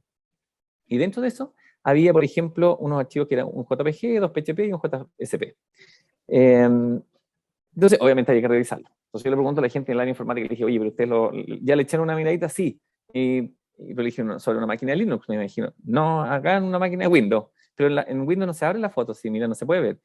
Entonces dije, pero ¿cómo si está el servidor que tienes es Windows? Y te dejaron los archivos en un servicio Windows, yo no puedo revisar esos archivos en un sistema Windows. O sea, me voy a Mac o me voy a, no sé, a Linux, pero por tema de seguridad, porque yo no sé qué hacen los archivos. Bueno, y el archivo PHP estaba así, estaba cifrado. Entonces, yo no sé qué hacía eso. Así que tuve que trabajar un poco ahí para poder descifrarlo. Y apareció el archivo PHP. Pero lo interesante es que abajo había un sitio web que hacía alusión a un top shell. Entonces, y fui a ese sitio y efectivamente estaba lleno de web shell ahí, digamos, que son utilizadas, digamos, para explotar vulnerabilidad en sitios web. Y entonces eso ya me estaba dando un indicio de que se cerraba, ¿ya? Y luego obtuve los valores criptográficos de esos archivos y los consulté en una página que se llama Virus Total. Y al tiro aparece, digamos, que efectivamente era una especie de puerta trasera, que funcionaba, que era un tipo de ataque de web shell. Entonces ya estaba identificado como un indicador de compromiso que tenía que ver con un tipo de ataque, ¿ya? Entonces, y así seguimos buscando información de los logs, qué sé yo. Pudimos establecer de las direcciones IP desde los cuales había salido eso, finalmente, y así llegamos hasta el delincuente. Y adivinen quién era. Era el mismo cabro de los 6 millones de dólares, que ya estaba detenido, que estaba en la cárcel, y incluso había logrado, estaba peleando en Nick Chile, este muchacho, el sitio web de gendarmería de Chile.cl. O sea, mientras peleaba con Gendarmería de Chile por un tema, digamos, controversial, porque él quería registrar el nombre de Gendarmería de Chile a nombre de él, estaba atacando esta otra institución pública. Y bueno, y se le hizo un allanamiento ahí a su celda VIP, y el hombre tenía computador, teléfono, chip, y ¿ya? Entonces, desde dentro de la casa, ¿ya? Entonces, seguía, digamos, atacando a todos los organismos que tenían que ver con Gendarmería, al Ministerio Público, a sus abogados, a los que ya habían sido defensores de él, o sea, a todos los trataba de atacar, digamos. Así que, nada, finalmente logramos establecer el tema y le quitamos un poco las herramientas, digamos, con las cuales se dedicaba al tema. Pero lo bueno es que ya estaba preso, ya, entonces ya no teníamos que llevarlo a la cárcel de nuevo. También el tema de la pornografía infantil, y esto creo que es un poquito más a lo mejor en términos familiares, también ocurre en términos de las organizaciones, pero en general, digamos, aquí es importante que ustedes sepan de que producir, comercializar, distribuir y almacenar son delitos. ¿Ya? En cualquiera de sus formas, delito. Si lo hago en la casa, si lo hago en la oficina, si lo hago donde sea, delito. Y lo que no está penado en Chile son el morphing, que son estos diseños tridimensionales, por decirlo de alguna manera, de las personas, y el hentai, ¿ya? De hecho, Chile tiene una reserva respecto de eso en materia de convenio UAPES, digamos, para no tipificar dichas acciones como constituyentes de delito. Aquí algunas operaciones internacionales que hemos llevado a cabo, ¿cierto? Hemos pasado, no sé, personas, no sé, 17, 20 personas, 10 personas detenidas, 6 personas detenidas, digamos, en contextos de investigación de personas que comparten, distribuyen, buscan, producen material de pornografía infantil. Lamentablemente en Chile yo diría que es un tema que ha ido creciendo en el último tiempo, sobre todo en la época de la pandemia, ¿cierto? Donde no teníamos que estar de alguna manera recluidos en nuestras casas, ¿cierto? Entonces, obviamente, aprovechaban, digamos, estas personas de hacer esto, digamos, en casa. Estos son algunos símbolos pedófilos que es bastante común, digamos, de verlos a veces en foros, qué sé yo, y que quienes se escudan tras este tipo de cosas, digamos, son como básicamente ciertas marcas que les permiten identificarse, digamos, que se dedican a la pedofilia, ¿ya? Ahora, ¿existe algún perfil específico? La verdad es que no hay tanta bibliografía que hable acerca del tema como un perfil concreto, pero en base a nuestra experiencia, por ejemplo, hemos tenido hombres que van entre los 16 y los 60 años, muchos de ellos que son tremendamente inseguros, inmaduros, exentos de empatía total. O sea, ellos no entienden, digamos, que están transgrediendo los derechos de un niño, están transgrediendo los derechos de un otro, que están pasando por encima de esa persona, ¿cierto? Son bastante poco sociables, o sea, ese personaje de la edad que sea, que está en ese rango, está encerrado en la casa, básicamente está el computador. Tiene una pobreza afectiva importante, algunas historias de vida que dan pena, o sea, uno a veces va medio enojado, digamos, al suceso y después volvís con el tipo acongojado tú, porque el tipo tiene una vida horrible y de repente exterioriza de esta manera. Es incapaz de establecer relaciones afectivas significativas, por ejemplo, ¿ya? O sea, no tiene amigos, amigas, pololas, no, pololo, nada, ¿ya? Vive solo y a veces está mala relación con los papás. Entonces, y muchas veces ya está hastiado, ¿cierto?, de consumir tanta pornografía adulta y por lo tanto comienza, digamos, a incursionar en el mundo de la pedofilia, aprovechándose un poco el anonimato que a veces nos ofrece Internet, ¿cierto?, la soledad, y obviamente ellos siempre están negando un poco esta condición o el problema que tienen, ¿ya? Entonces, si alguien conoce a alguien así, avíseme. No. En general, digamos, todos a lo mejor podemos tener alguno de esos rasgos de repente, no sé, algunos, pero cuando son muy acentuados, cuando son una persona que está muy encerrada, ¿cierto? Que no tiene vida de nada, está solamente en el computador, hay que poner atención. Entonces, también tenemos el tema de la usurpación de nombre. Yo diría que esto también se usa bastante en términos no solamente, digamos, la persona que la mayoría de los sufren son mujeres. Y yo creo que también hoy día van a encontrar otra bibliografía que habla incluso que es una nueva forma de violencia de género también. Entonces, a veces en relaciones que terminan no muy bien, el hombre decide como un mecanismo, digamos, de de venganza, de alguna manera, publicitar, por ejemplo, crear perfiles falsos, decir que ofrece servicios sexuales, publicita algún tipo de fotografía o video íntimo, etc. Entonces, la usurpación de nombre es básicamente un delito, ¿cierto? Establecido en nuestro Código Penal, pero es cuando yo, por ejemplo, me creo un perfil con la foto, los nombres de esa persona y me hago pasar por ella, ¿ya? Distinto es la infracción al 161A o 161B, cuando otra persona, digamos, publicita información, por ejemplo, que busca denostar mi honra, por ejemplo, que podría estar en el ámbito de la injuria y calumnia. La injuria y calumnia requiere necesariamente la presentación de una querella en el ámbito civil, y, o bien, por ejemplo, esto que dice que le colocan el teléfono, su dirección, la dirección del trabajo, el teléfono de la casa, el teléfono de la oficina, el correo de la oficina, etc. Y dice que ofrece servicios sexuales. ¿La persona cómo se da cuenta? Cuando la empiezan a llamar. Entonces, esto es todavía muy recurrente, casi todos los días tenemos. Entonces, de ahí la importancia de tener a lo mejor sistemas que permitan proteger de manera adecuada o utilizar todos los filtros, digamos, de privacidad, de tal manera que te has asegurado que yo tengo solamente conectado amigos, ¿ya? Y no personas mejor desconocidas.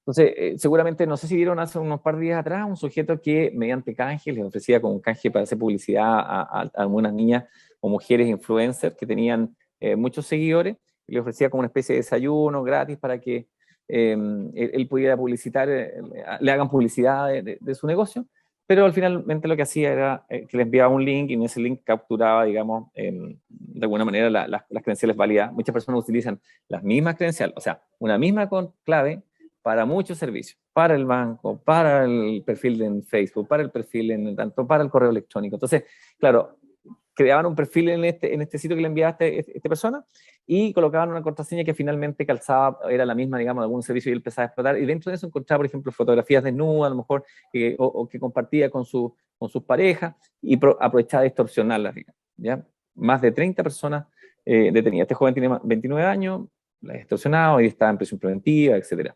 Ahí está en la fotografía.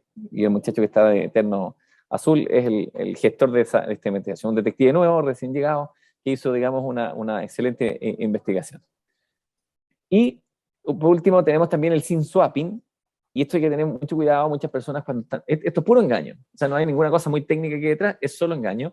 Entonces, muchas veces uno está vendiendo algún producto a través de una red social, por ejemplo, o a través de, qué sé yo, de Mercado Libre o alguna cosa como esa. Entonces, lo contacta a alguien y le dice, mira, te quiero comprar el producto, pero necesito, mira, yo no uso Waze, no uso, qué sé yo, Google Maps, ni nada de eso. Tengo un sistema específico para poder conectar la dirección. Entonces, necesito que me mandes un código que yo te voy a enviar ahora por SMS para que yo quede conectado y pueda ir a tu casa a buscar el producto. Entonces, la persona no se da cuenta que el código que le llegó es de WhatsApp. Entonces, le da el código y lo que pasa es que el WhatsApp, mi WhatsApp, digamos, de mi teléfono, se fue al teléfono del ciberdelincuente, ¿ya?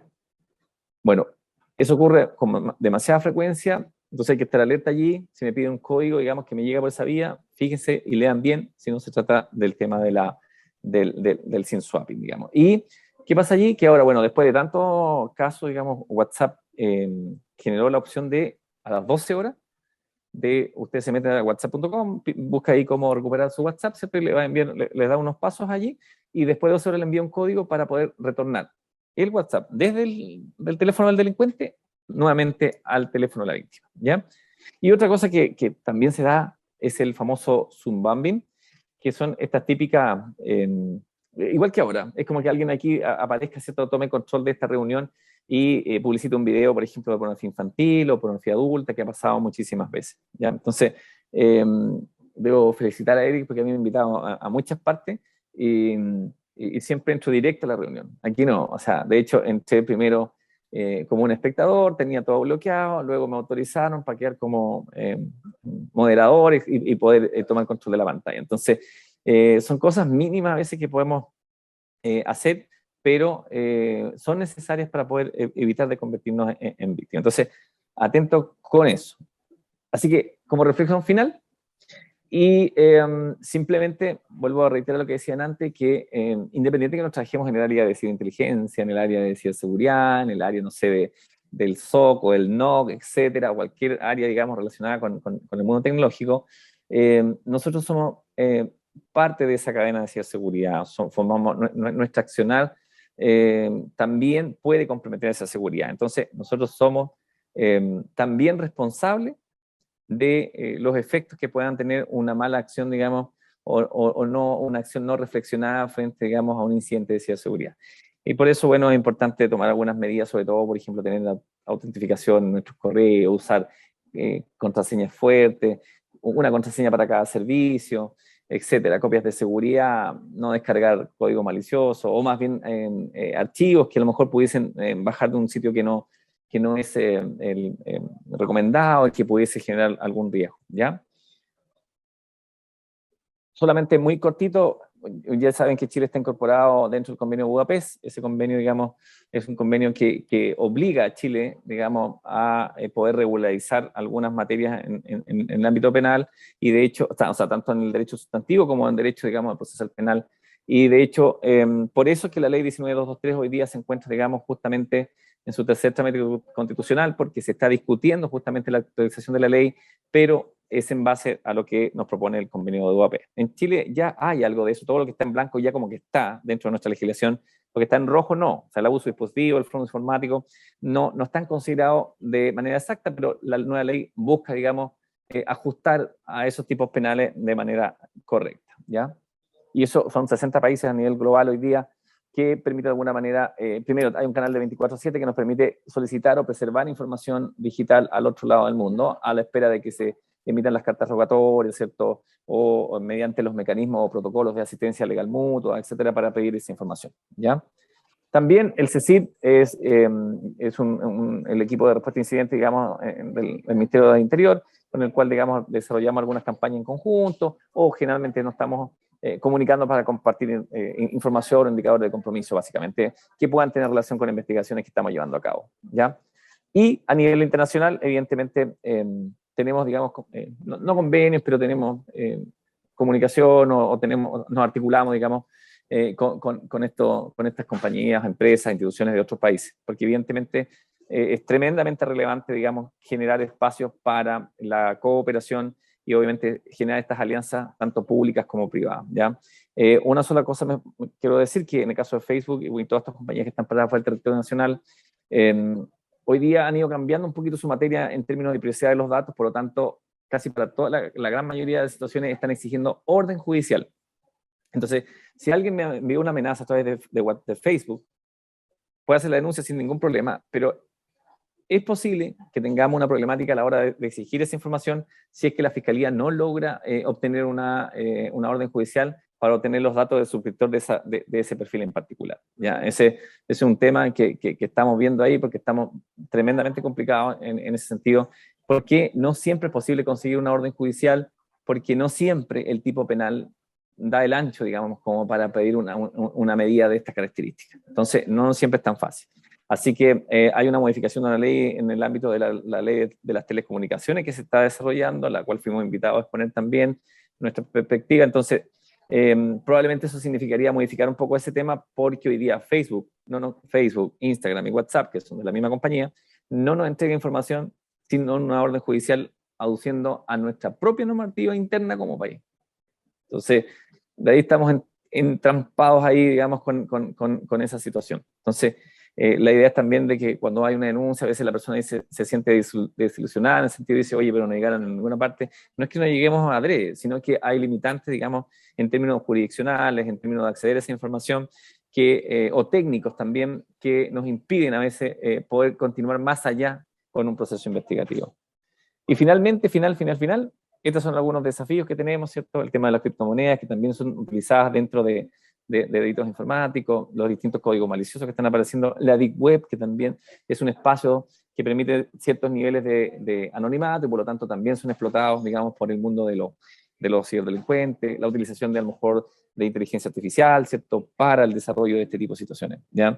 Evidentemente, Tor, Freenet y DOS, ¿cierto?, los foros, Internet generalmente que están cifrados, ¿cierto?, también constituyen un espacio, digamos, para que las personas puedan, digamos, cometer algunos ilícitos. Y evidentemente hay algunas restricciones técnicas y legales que permiten acceder a información para poder generar una trazabilidad en el proceso investigativo y poder establecer quiénes serían los que están detrás de ello, ¿ya?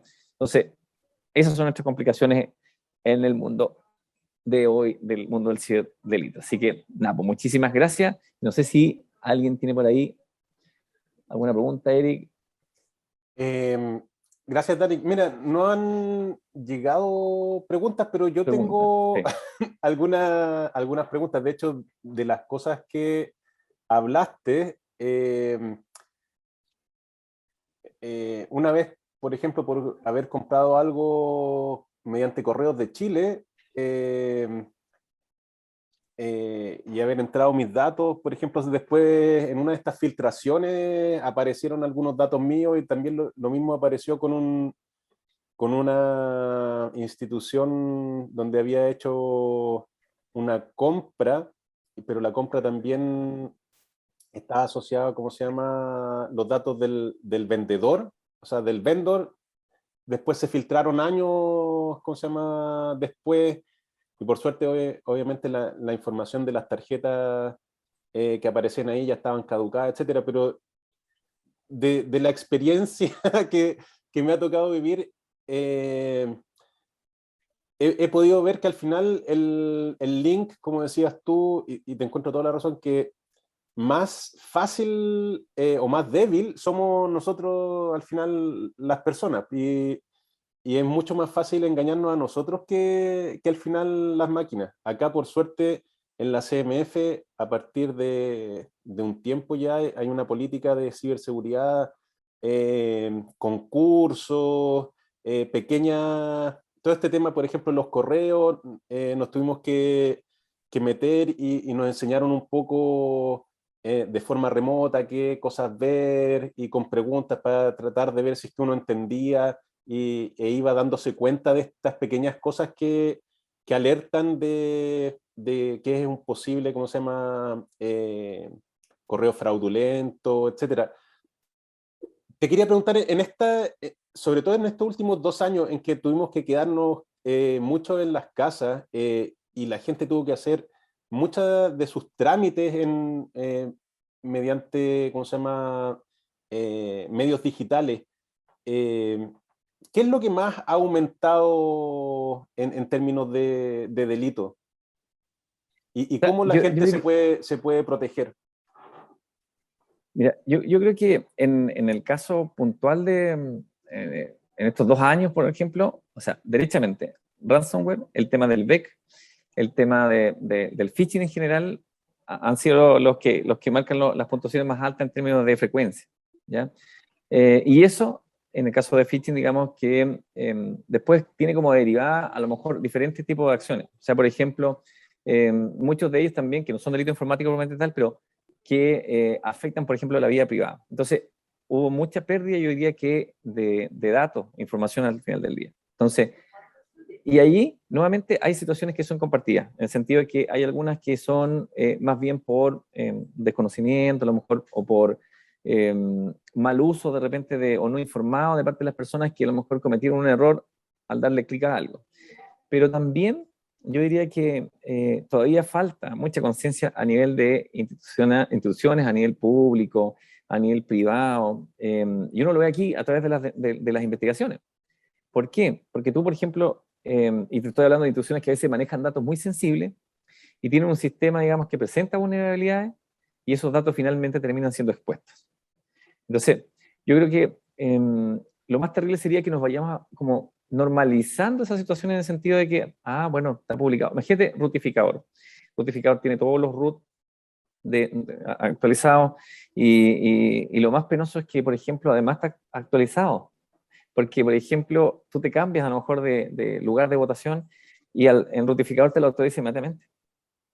Entonces tú dices, bueno, ¿de dónde está sacando esa información? Yo creo que está haciendo web scrapping y está sacando la info directamente en este caso, del registro electoral, porque esa base es del registro electoral. Entonces, servicio de puesto interno, también hay bases de datos que andan dando vuelta y que las utilizan, por ejemplo, para temas de phishing. Entonces, cuando te envían un phishing, digamos, va muy bien armado, porque los datos que están allí son correctos. Entonces, eh, también hay diferentes, por eso te digo, hay diferentes situaciones en donde uno ve que la responsabilidad ha sido, por un lado, de las compañías. Por ejemplo, empresas ligadas al mundo de la salud. Entonces uno se explica y dice, bueno, ¿cómo es posible que si tú estás contratando, por ejemplo, un desarrollo a una persona que, por ejemplo, es externo, no te hayas percatado que el desarrollo nunca estuvo en tu servidor, ni de desarrollo, ni de QA, ni de producción tuyo, sino que estuvo siempre parado en el servidor de pruebas del gallo que contrataste?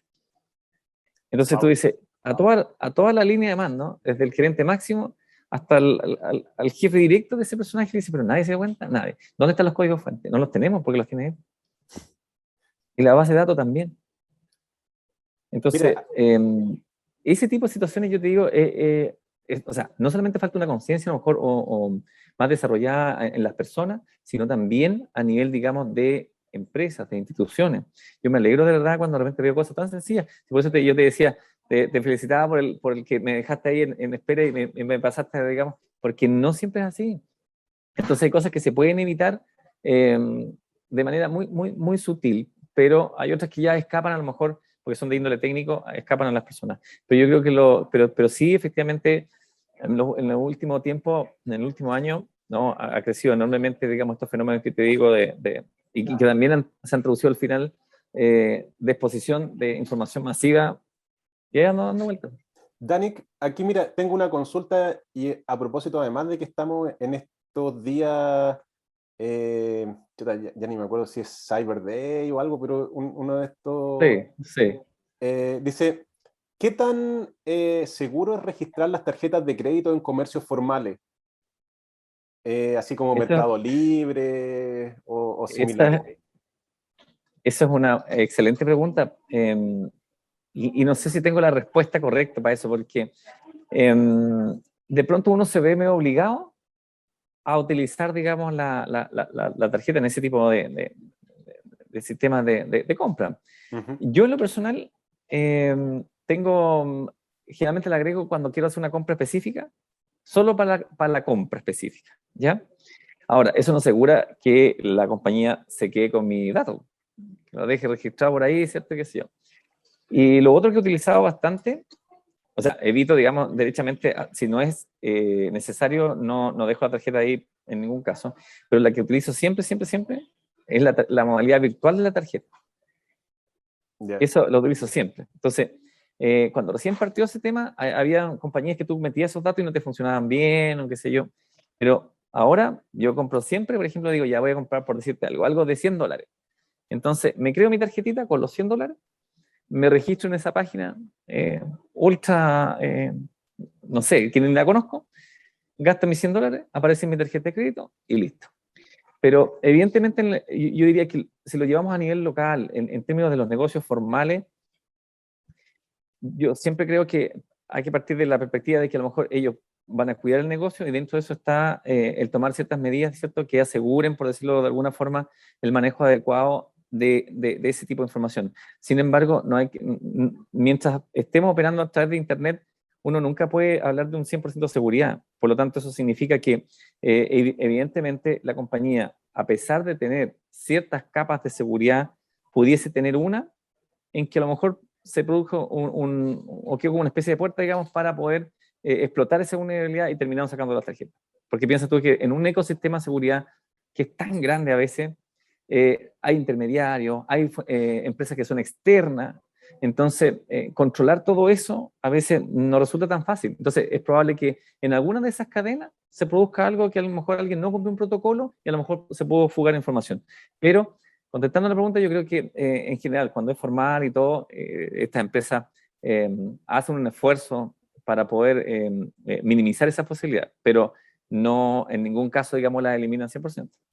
Mira, acá me viene otra pregunta, dice, si te logran hackear el correo, ¿es fácil después que compren con las tarjetas que tienes ingresadas?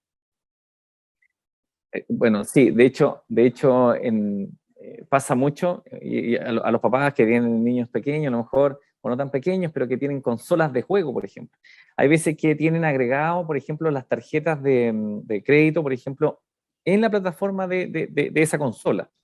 Entonces, nos ha pasado muchísimo en que el niño, por ejemplo, como es pequeño, le comparte, qué sé yo, la contraseña al amigo del lado y compran un jueguito, a lo mejor ya no es tan terrible eso.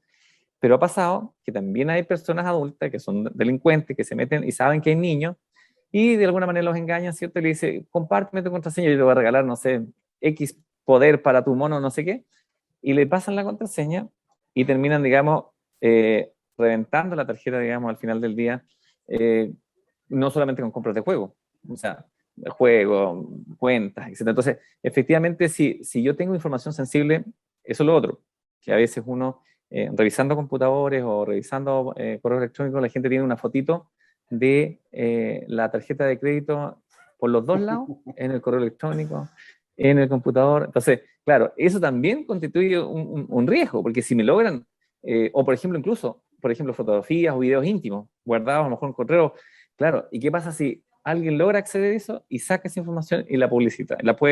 Me voy a convertir en víctima sí o sí.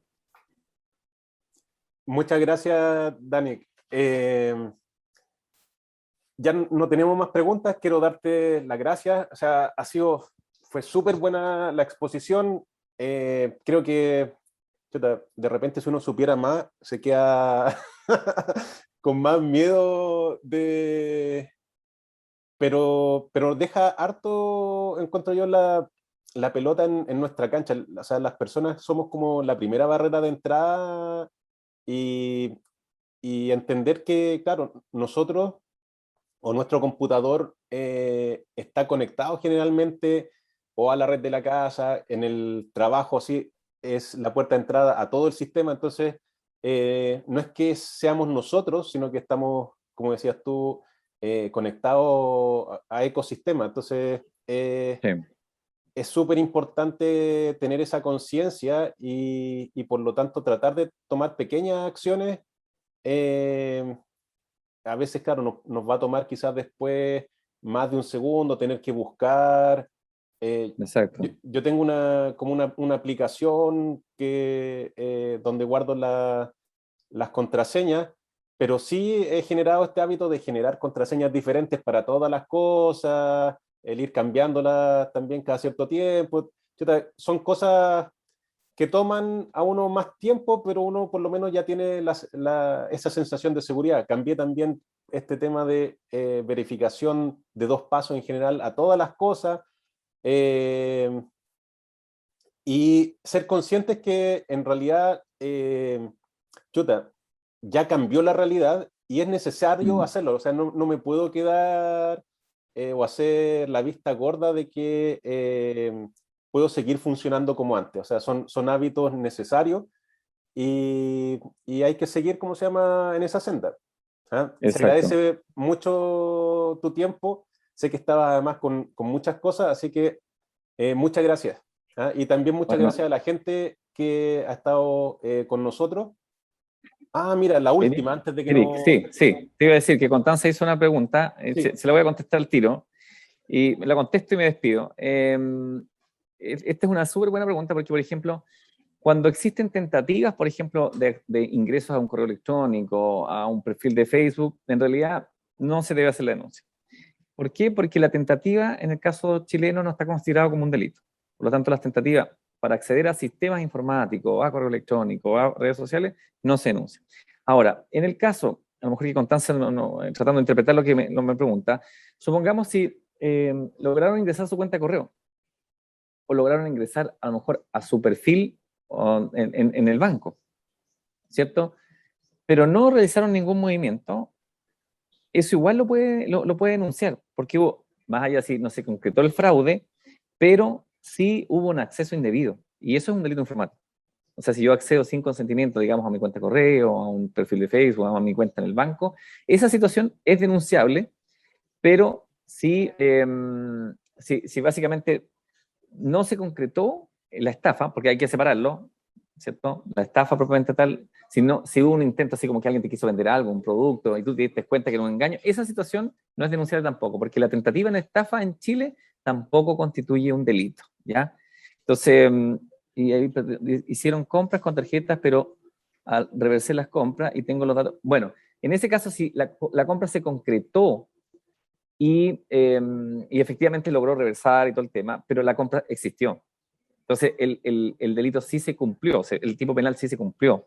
Entonces, en ese caso sí le puede hacer la denuncia. Yo igual recomiendo a los que estén escuchando que podrían, hoy día que estamos con el COVID, no, para no salir de la casa, pueden, la Fiscalía de Ministerio Público, fiscalía de Chile.cl, disponibilizó un formulario que usted puede completar allí, hacer la denuncia, y usted dice, yo vivo en la comuna, no sé, de Santiago, y usted busca ahí la Fiscalía de Santiago, Fiscalía Centro Norte, y hay un correo, completa el formulario, lo envía a ese correo, y luego la Fiscalía nos envía la orden de investigar. Así no tiene que salir de la casa, así no tiene, digamos, que exponerse para el tema del COVID, así que pueden hacer la denuncia directamente, ¿cierto?, a través de ese formulario y los correos electrónicos que disponibilizó en fiscalíasdechile.cl. Así que, bueno, Eric, contesté la pregunta, ahora sencillamente me resta agradecer nuevamente, ¿cierto?, en tu caso a tu persona, ¿cierto?, y a quienes participaron de la organización de este tema. Fue un agrado nuevamente estar con la Comisión para el Mercado Financiero, reflexionando un poco respecto de estas temáticas, y bueno, ya tenemos los contactos. Eric, si hay alguna persona que de pronto a lo mejor tenía una duda más específica y no la quiso canalizar por aquí, ¿cierto?, también me la puedes hacer, ¿cierto?, y lo podemos orientar. Así que muchísimas gracias nuevamente y nos estaremos viendo en otra oportunidad. Y adiós a todos también. Muchas gracias. Adiós.